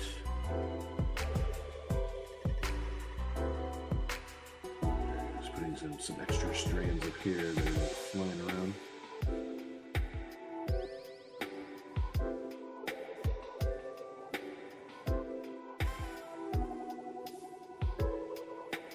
Squeeze out some more ink here. There we go.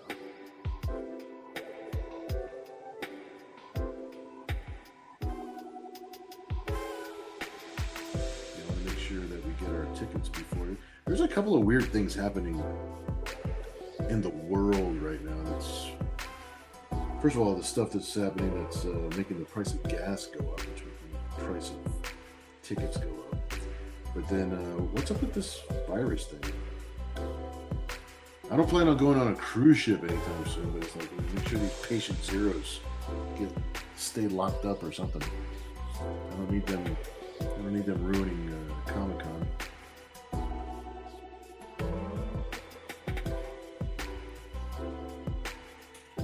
Starting to get some shape on there. Awesome.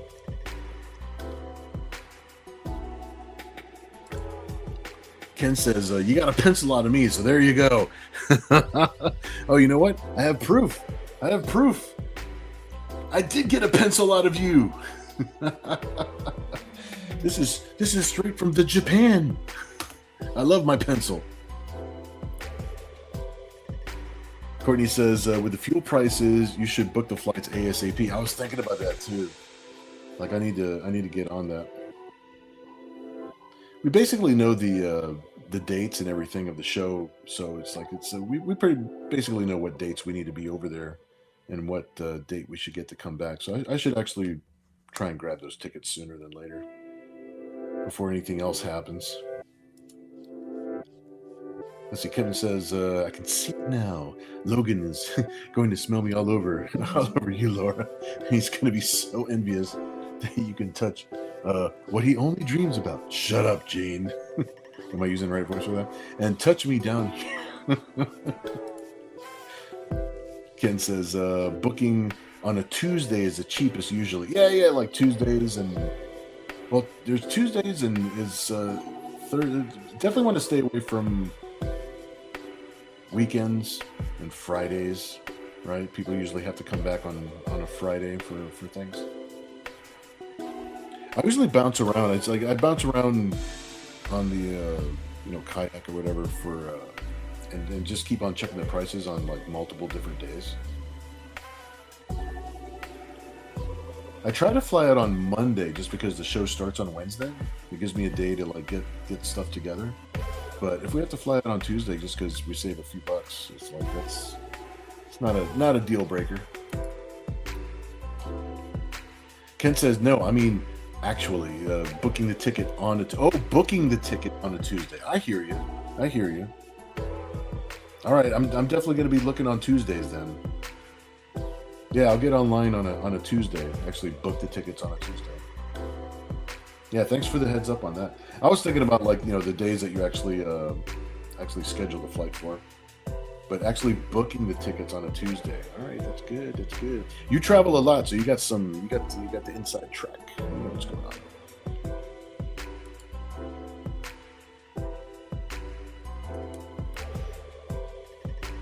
All right, just a little bit more on our girl here, and then then I'm gonna take a little rest. Well, we can have a little bit of auction fun if you guys would like. That'll be awesome. Going to the plane ticket fun.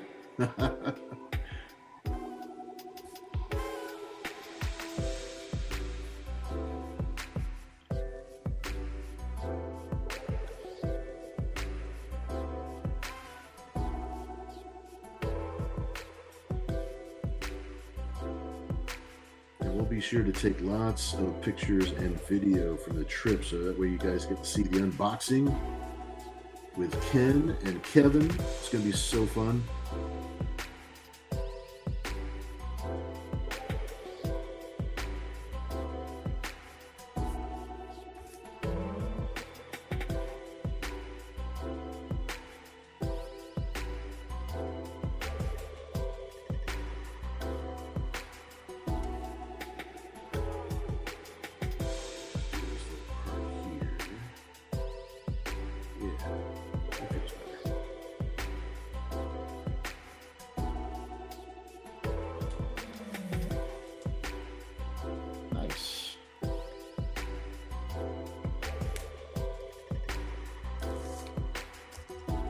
I think we're doing good. We're doing good on the old catch-ups.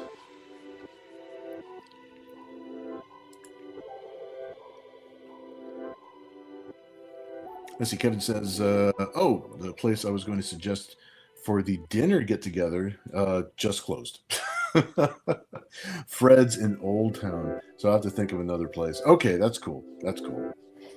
And actually, if we keep it close to the convention center, like even if it's a place down in Gaslamp or whatever, it's like we can walk together from the convention center and then and hang out there. That might be better than driving over to Old Town.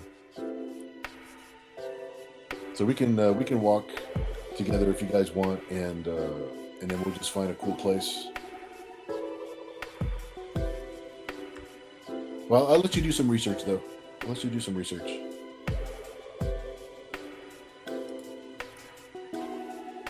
Let's see, Ken says, I was going to ask you about a good place. Yeah, you're the local.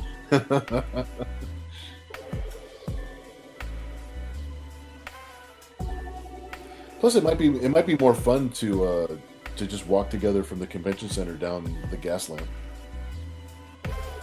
just to hang out and talk and stuff, and then we'll find one of the restaurants there. Kevin says, "Get away from the Gaslamp. That's crazy. You can't take the trolley to Old Town. You can take the trolley to Old Town for $2.50."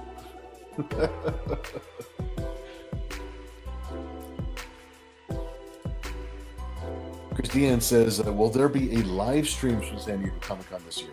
I don't know if I'll be able to live stream during the day from inside the convention center. We might do some fun live streaming while we're walking around and doing stuff outside because we'll get better signal. But I don't know what the signal is going. My signal inside the convention center has always been weird.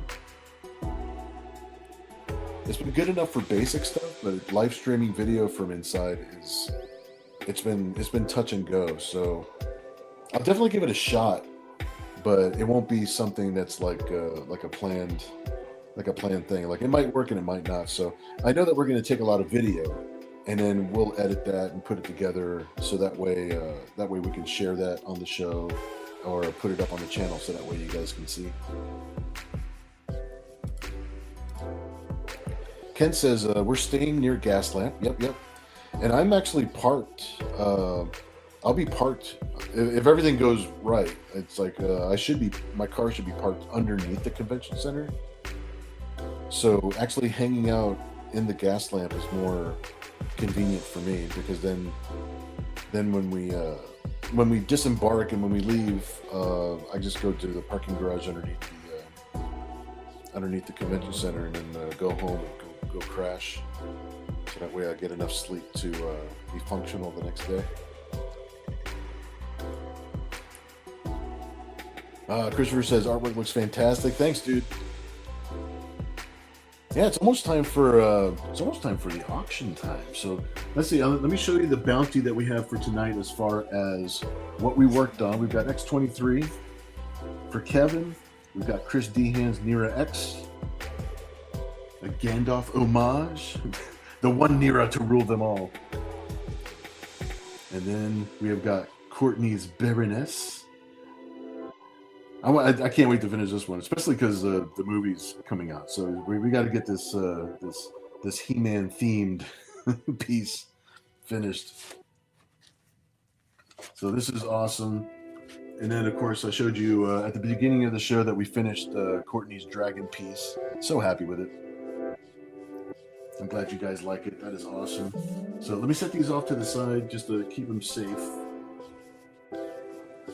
And I got three little offerings for tonight. One of them is a double that I called the Nines. So let me show you what I got first before we start anything. We've got page 11 from Shadow's Embrace, which I'll be posting. I'm going to be posting like 2 or 3 pages of that story tonight on the Patreon, so that way you guys can see the full color artwork. It's a 24-page story, so I figure we'll get through that pretty quick. So we got page 11 from Shadow's Embrace, and then I've got page 3. This is from an online story that I was doing a while back. It was a story called Honeybee. It's like a secret agent kind of story, and it's the website no longer exists, but I really like how the pages came out. So hopefully you guys will like it too. And then for the third offering, it's actually a double. It's a double offering for the third one. I call it the Nines because they're 2 separate stories, and they're both page 9s from those stories. So let me see. Let me set these pens off to the side, and we'll offer that one last. So let me put this one here. Put this one here. We're not going to start the auction just yet. Let me catch up with the chat real quick, just to be sure I am all caught up with you guys. Let me grab a pen real quick. There we go. All right, let me catch up with you guys real quick before we start any of the auctioning up. Kevin says, can take. Ken says, I won't take a trolley unless it's tree fitty. All right, Ken says, San Diego Comic-Con should have Wi-Fi for vendors specifically. They do have Wi-Fi for vendors. You have to pay for it. And it's what you have to pay to have Wi-Fi as a vendor is it's similar to rape. It's very, very expensive from what I remember from past shows. So I try to get away with not having to buy their Wi-Fi. It works well enough for me to like function and get reference material and use my square and stuff like that, but not for video, and definitely not for live video. As Kevin says, you could spend that much. San Diego will happily take your money. It does, yeah, for money, exactly, yeah. That stuff is expensive. Paul says, bounty, misspelling booty again. Ken says, Malka, the motherfucker of dragons. I like it. Kevin says, Bill, in that case, I think Ken and Courtney need to experience Kansas City barbecue. That sounds delicious. That sounds delicious. Is that in the gas lamp? I don't remember exactly where that is. I think it is. As Ken says, the chick at the bottom has a Mercy costume vibe. She does. Oh, especially with the thing here, with the cheek pieces.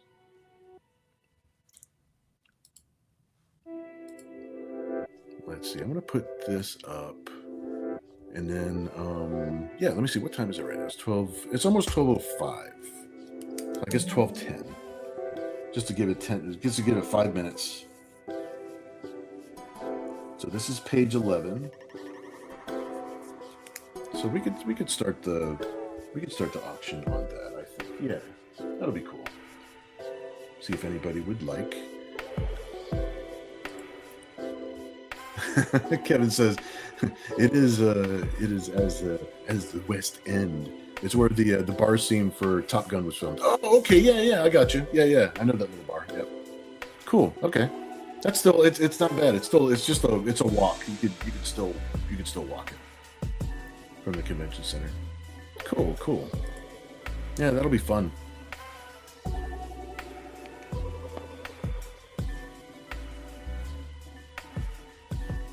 We're gonna have a good time. I'm gonna take an extra camera so that way we can get some video footage, and then I don't know if I can edit it while I'm out there. I might have time to edit some of it, and then I'll edit the rest of it when we get back home, so that way we can share the adventure.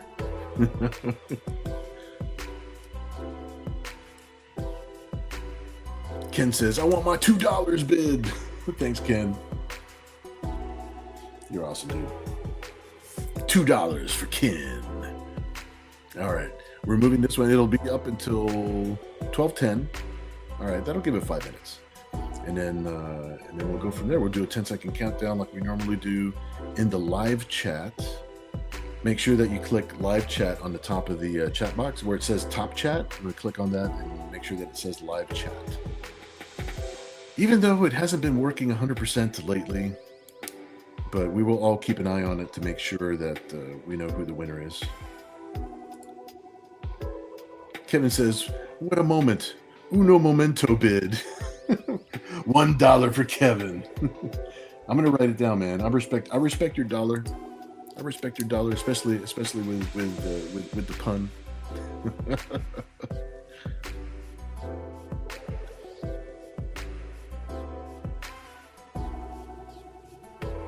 Uno momento. But the high hand in the house right now is $2. We got $2.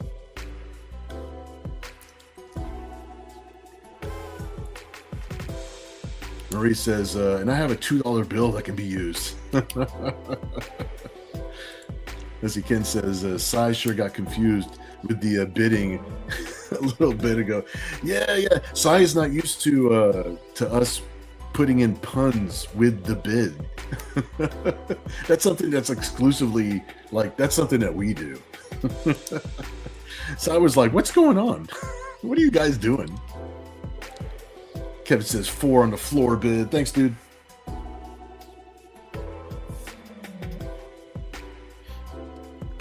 Yeah, Sai has specific rules for bidding. Like, it goes up by a certain amount usually, and definitely doesn't go up by like 1s and 2s and things like that. That's something that we do here for fun.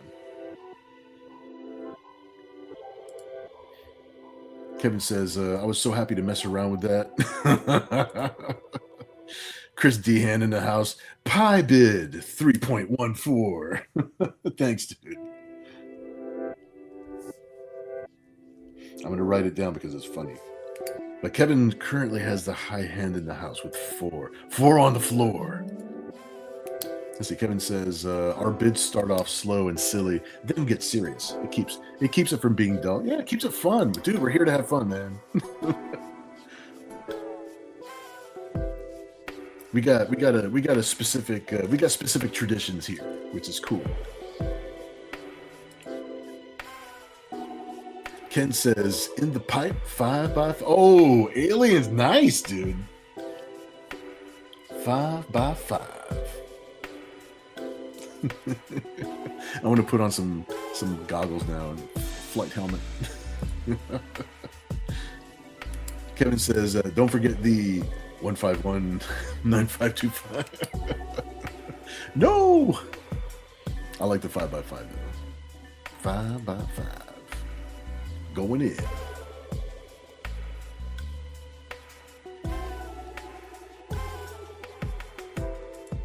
Christy Hand in the house with a solid 7 bid. Thanks, dude. Solid 7. Game over, man. Game over. Put her in charge then. Oh man, I wasn't even looking at the timer. It's we got less than 1 minute left to go. All right, we're good. We're good. Christy Hand's in the house with a solid 7. This might be a crazy week for bids. We'll see what happens.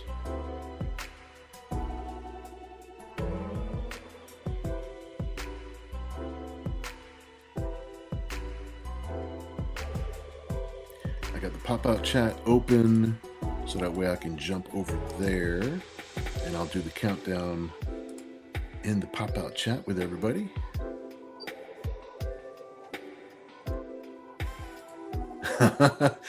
All right, this one, you're making me think. Kevin's got 2 hands up bid, so that's 10. I got you. I get it. You're awesome, dude. Thanks, man. 2 hands up. Interesting. You had me. That made me think for a second. Marie says, "Stop your grinning and drop your linen." So said Skeletor. Yeah, I got you, brother. I got you. Thanks, man. Christiane says, are you waving hello? Hello! Paul in the house. 27 Amendments Constitution bid. Thank you, dude. All right, that is the high hand currently. Jumping out into the pop-out chat. So I'm not going to be able to write things down, but I'm going to start with 9, 8, 7, 6, 5, 4, 3, 2, 1. All right, marking it with a 000 to mark it as sold. And it is sold. All right, let me scroll up real quick. I believe Paul is our winner. I don't think there's going to be any controversy with glitches there. Everybody agree that Paul is the winner with 27. Awesome, dude. Please, everybody, congratulate Paul. That was awesome. Maurice says, congrats to Paul. Very, very cool. Chris Dehan says, wow, congrats. Awesome, man. It's good steal, man. Paul, that's awesome, dude. That's awesome. All right, I'm going to write your name on the back of this one, my friend. This is page 11. I'm going to put it in your shelf here once we get all done tonight. Very, very cool, guys. Awesome, awesome.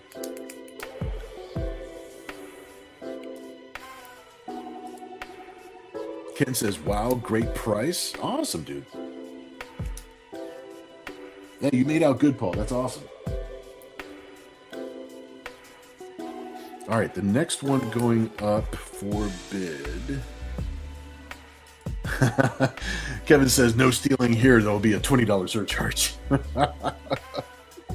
No, I can't even charge Paul shipping because I'm going to see him this weekend.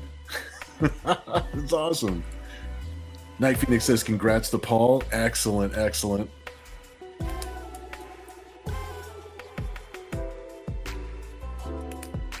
Good, good, good.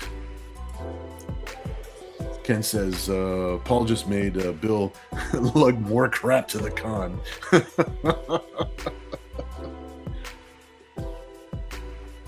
All right, the next page up for bid is page 3 from the Honeybee Super Spy story. This is going to go until, let's see, it's going to be 12:15, so it's going to go till 12:20.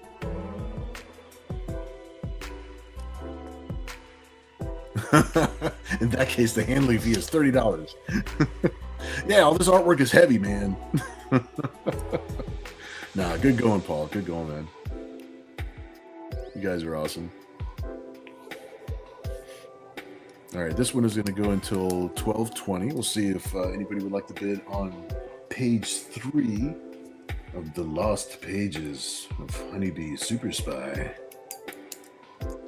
She has a lot of like Black Widow going on, even with the wrist parts. You got the little wrist guns like Black Widow. I should have said this was a page from Black Widow issue 35.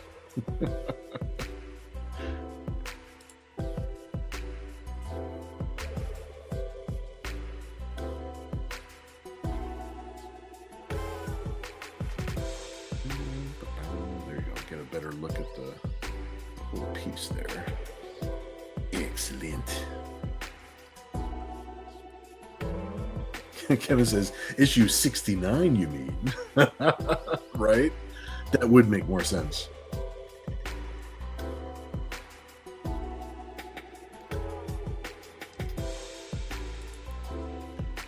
Kevin says, I will start with 100 pennies if I could find any.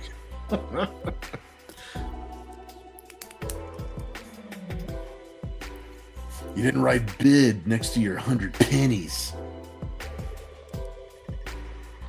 Oh man, Chris has already got your bid anyway. So Chris Deanne's in the house with pie. Thanks, man.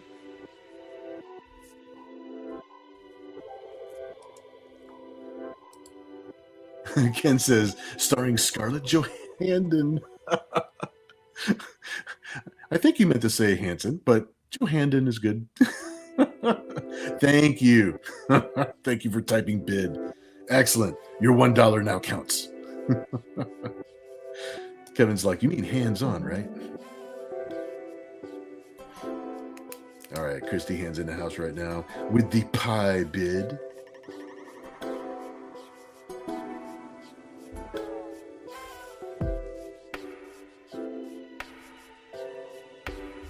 Oh, thanks, Paul. I just saw your PayPal pop up. You're awesome, dude. Kevin in the house with the high five bid. Thanks, dude.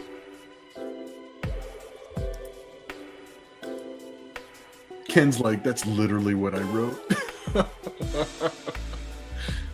Sharing the same brain cell.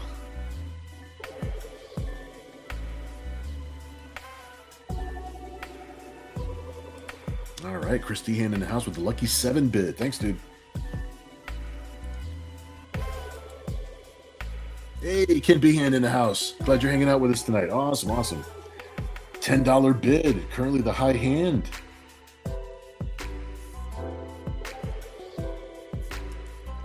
Awesome, awesome. I see Kevin says, but it looks funny. Christy Hand in the house with a finger 11 bid. Thanks, dude. All right, Ken Behan back with 15. Thanks, man.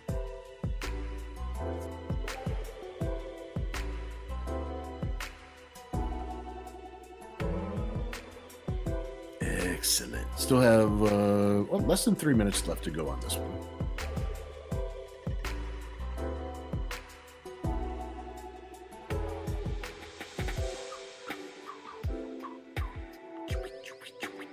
Remixing it. Kevin says, you have 11 fingers. That extra one in the middle doesn't count. All right, Chris Dehan says, got to be 18 to bid, though. All right, 18 from Chris Dehan. Thanks, dude.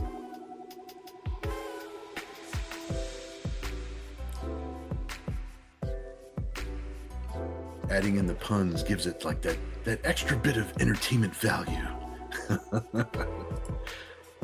Paul in the house. Paul says 24 bid for 1824 invention of balloons. $24 bid.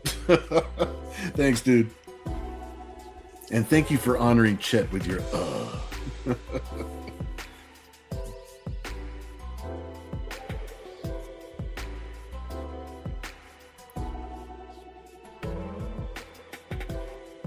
right, less than 2 minutes to go. I see it's 12:18.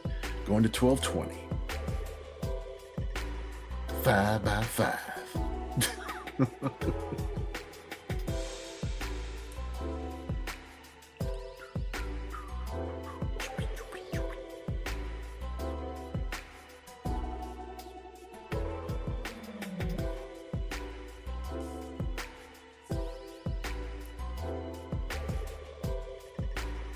Paul, the current high hand in the house, with 24.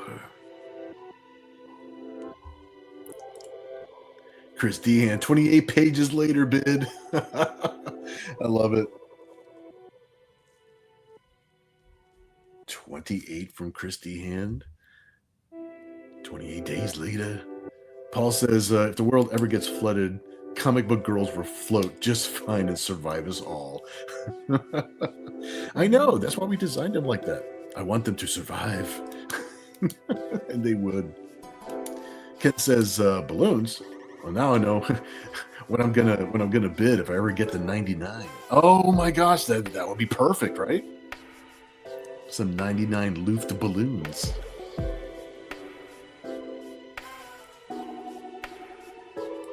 All right, Chris Dehan is currently the high hand in the house with 28. That is so Luft. Time is almost up, and I'll jump out into the pop-out chat. Make sure that your chat at the top of your chat window on YouTube, make sure that it says live chat, that it doesn't say top chat. That just keeps us synced up as best as we possibly can. All right, it is 12:20. I'm hopping out into the chat with everybody else. I'm going to start a 10-second countdown with the old keyboard, starting with 9, 8, 7.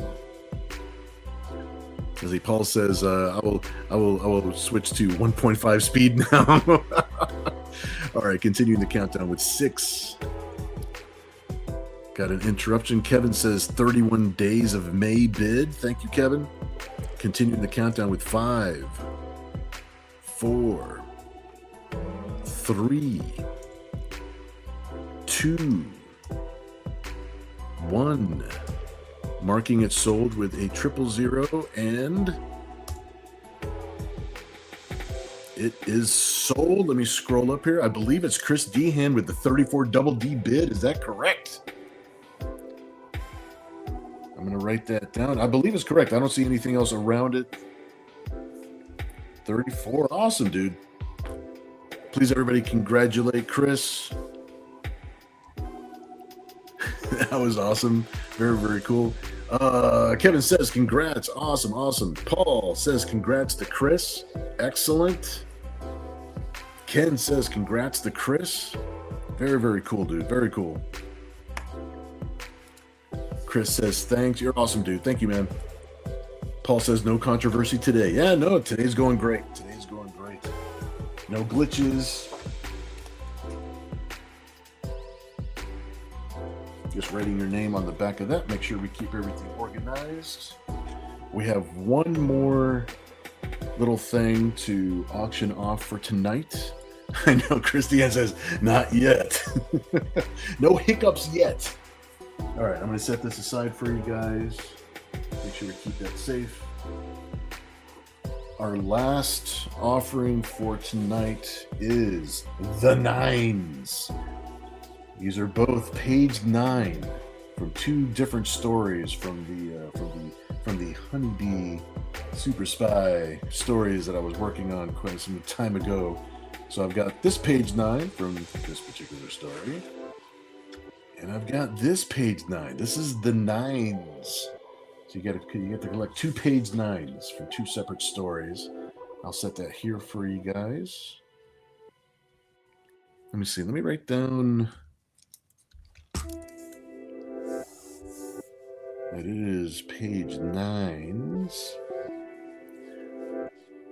It's going to be 12:25, so we're going to let it go till 12:30. That gives it 5 minutes. Maurice says, "Congrats to Chris." Yeah, that was a good bit. That was a good. There we go. Let me set this light over here so that we can. Actually, let me set the light over here. There you go. That's better. That way, the light's not blowing out the lines. You can actually see the artwork. All right. Awesome. Paul says, "My bad. I forgot about the third piece." Oh no. Let's see. Kevin says, "I will give that to 9 bid." Thanks, dude. All right, Kevin in the house with 9. Paul says, "Just curious, were speech bubbles added later, or there was just no dialogue?" There were speech bubbles that were added later. Yeah, a lot of the stories that I work on, almost all of the stories that I work on, the artwork will end up like this. There's not a lot of hand lettering on my artwork anymore, like back in the 90s. Yeah, it's like all computer balloons, word balloons, and lettering. So you are correct. You are correct, my friend. Chris Dehan in the house with a perfect 10 bid. Thanks, dude. Perfect 10. Ken says, "I know the one on the left. I don't know the story on the right. Have you ever posted that?" This was for, I was drawing these stories for a website. It was one of the first adult websites that I ever drew any adult stories for, like official, like actually out there adult stories. So it wasn't me posting it. It was the person that I was drawing these stories for, and this just happened. I just happened for a lot of time. Anytime I draw for a company or something like that, the artist always keeps the artwork so that way they could sell it later. They're paying you for the right to print it and to have it as part of their library, But that website no longer exists. They're gone. So it's like these are lost pages now. Ken says, also, I sense a bondage theme. Yes, there's a serious bondage theme in these stories. Paul says, because I'm a teacher, school zone, 25 miles per hour, 25 bid. Awesome. Paul with 25. Excellent. Chris Dehan in the house, going 30 in a school zone bid. Awesome. Hey, man, you're going to get a ticket. You're going to get a ticket. All right, Chris Dehan with 30. You're awesome, dude.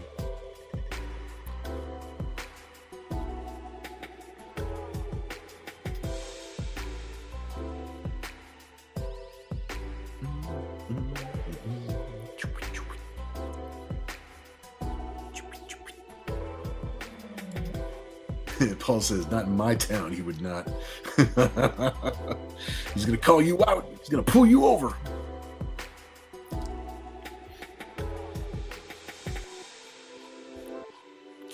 Can't go speeding in the school zone, but it makes for a good pun on a bid. I like it. Ken says maybe he meant kilometers per hour.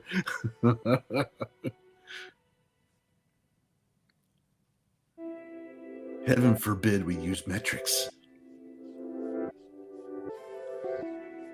They use metrics on Star Trek. You think we would have switched by now. I think we're the only people that don't use metrics. And don't get me wrong, I don't know metrics at all. So I don't want to learn something new either, but I'm just saying.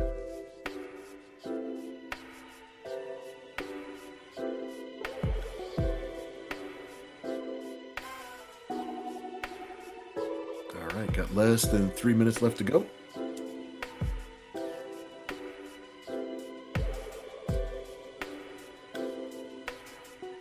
Chris Dehan speeding in the school zone with 30.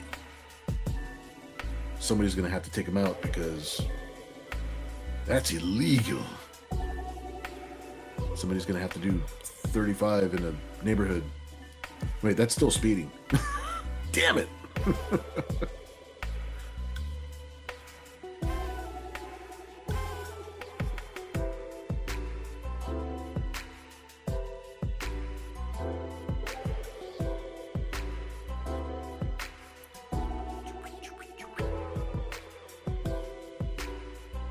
By the way, Ken, I really like this pencil. Thanks for my Japanese pencil. All the way from the Japan. I'm still not going to use that eraser, though.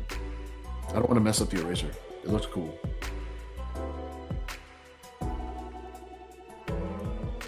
All right, less than 2 minutes left to go.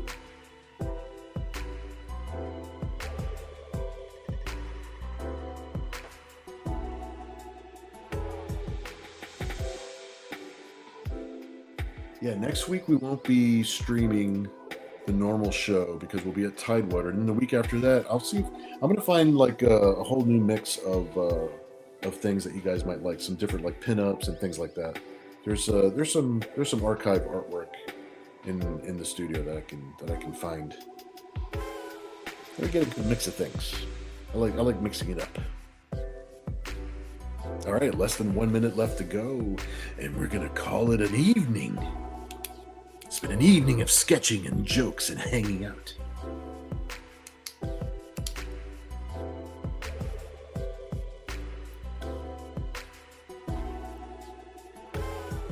And if you guys get a chance, please put a like on the video and all that good stuff. Put a like on the video. Like the video. Uh-oh. Let me see what I got here. We got Kevin in the house with 39 something bid. Thanks, dude. All right, Kevin here with 39. Thanks, brother. Ken B. Hens was staying alive with 35 bid. I like it. I like it. You already got beat with 39, but I got to write that down because that's a good pun. I respect that. Staying alive. All right, Kevin currently in the house with 39. yes, all going according to plan. Chris Deanne says getting old at 43 bid.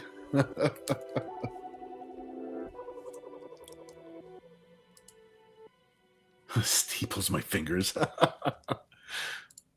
All right, Ken Behan in the house with 44 for a little more. Awesome. All right, hopping into the chat now to do the 10-second countdown. You guys will help me keep track of everything here, starting with 9, 8, 7, 6, 5, 4. I see an interruption. Chris Dehan with 50-50 chance bid. Now, once I start with 3, I don't stop. So starting with 3, 2, 1. Marking it sold with a 000, and it is sold. What do we have, ladies and gentlemen? I'm scrolling up, and I see Chris Dehan with a $60 bid at the very end. Is that what everybody else is seeing? Because I saw that popped up. I typed it, and then I saw it pop up. Is it Chris? Is everybody convinced that it is Chris? Because I've seen some different things pop up.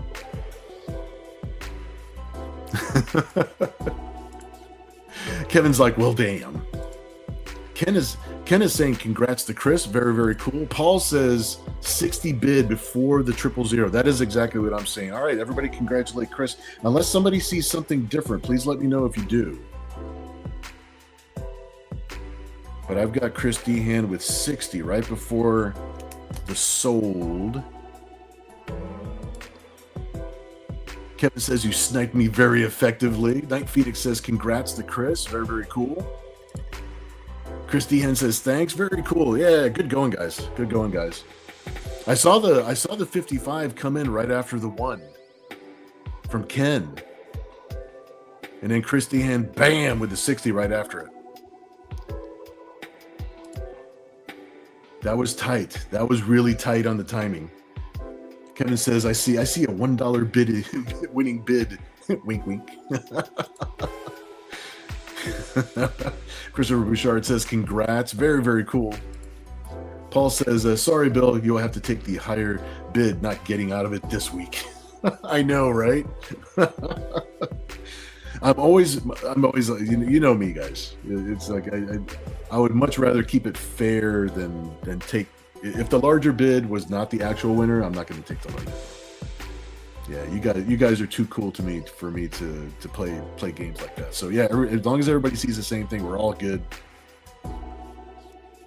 Excellent. This was a fun Saturday. All right, let's look at our bounty for the evening. So we've got the 9s. That is Chris Dehan's pieces. And he also got the page 3. He got quite the bounty this week. Check him out, dude. And then Paul got himself page 11 from Shadow's Embrace. And remember, I'm going to post up I think I'm going to post 3 pages tonight. It's Saturday. Why not? Let's post 3 more pages tonight from Shadow's Embrace up on the Patreon page. So that way you guys get to see the full color story. Shadow's Embrace is actually the one that I own. I could possibly continue that story later on down the road. This one is like I was doing it for somebody else. So that was their character. So you get the original artwork, but I can't continue that story. But yeah, man, we had a good time tonight. I hope everybody had fun. I look forward to it every week, dude. This is something I really look forward to every week, so we can hang out, have some fun, have some jokes. Please do remember that next week we're not going to be having our normal show. I have to skip a week because we're doing Tidewater Comic-Con next week. So we're going to be doing the old Comic-Con. Night Phoenix says those are some great looking pages. Thanks, dude. You're awesome, man. Paul says good night, Seattle. Yep. We're close to good. We're close to saying good night to Seattle. I hope everybody has a great rest of your weekend. Enjoy your Sunday, all that good stuff. Christiane saying good night to all. Ken says, is the story that's not yours the one that ends up in the hot tub? Yes, the one that's not mine is the one that ends up in the hot tub. In fact, maybe the hot tub will be up for auction next time. Maybe. We'll see how it goes. If you're interested in the hot tub page, you can let me know later if you would like. I got a nice little stack of pages from these stories, so there's plenty to go around. So if you are interested in the hot tub page, you can let me know. That'll be awesome. And then we'll see what else ends up here and there. But yeah, guys, thank you so much. This was fun. I gotta rest. I gotta grab a snack. I got some chocolate chip cookies. Okay, I know what I'm doing. I think I'm gonna watch some Mr. In Between. You guys gotta check out that show. It's like an Australian Breaking Bad kind of thing. Let's see. Ken is asking, where is the link for your other auctions? This is actually the only auction that I do myself. So that's why we like to do the puns and we have our own little rules here. I don't have links to other auctions that I normally do. I just put up pages for sale either on my Facebook page or I put it on my online store on my web page, on my main web page. The other auctions that I end up doing are usually very unplanned. I get invited to those auctions that other people are running. So it's very haphazard how I end up in other people's auctions and doing things on other people's channels. So, but this is the only one that I do on a regular basis. That it's basically just for us. It's for our group. It's for me and as an excuse to hang out with you guys. So, and it's always going to be on Saturday. When we do have it, it's always going to be on Saturday at 10 o'clock p.m. Eastern time. And that's basically it. If I do know about an auction ahead of time enough, I'll post it on my Facebook page just to let people know. But usually it's very like last minute when I end up on other people's auctions. But I appreciate you asking that, dude. Yeah. Thanks for keeping up with me. Kevin says I had pizza for supper. Excellent. You know what? I had pizza for supper. Yes. Great minds think alike. All right, Night Phoenix says good night to everyone. Yeah, please, everybody, good night. Enjoy your weekend. I want to go ahead and play us out, and I will see you again in 2 weeks. All right, have a good one. We'll talk to you soon. Thanks so much, guys.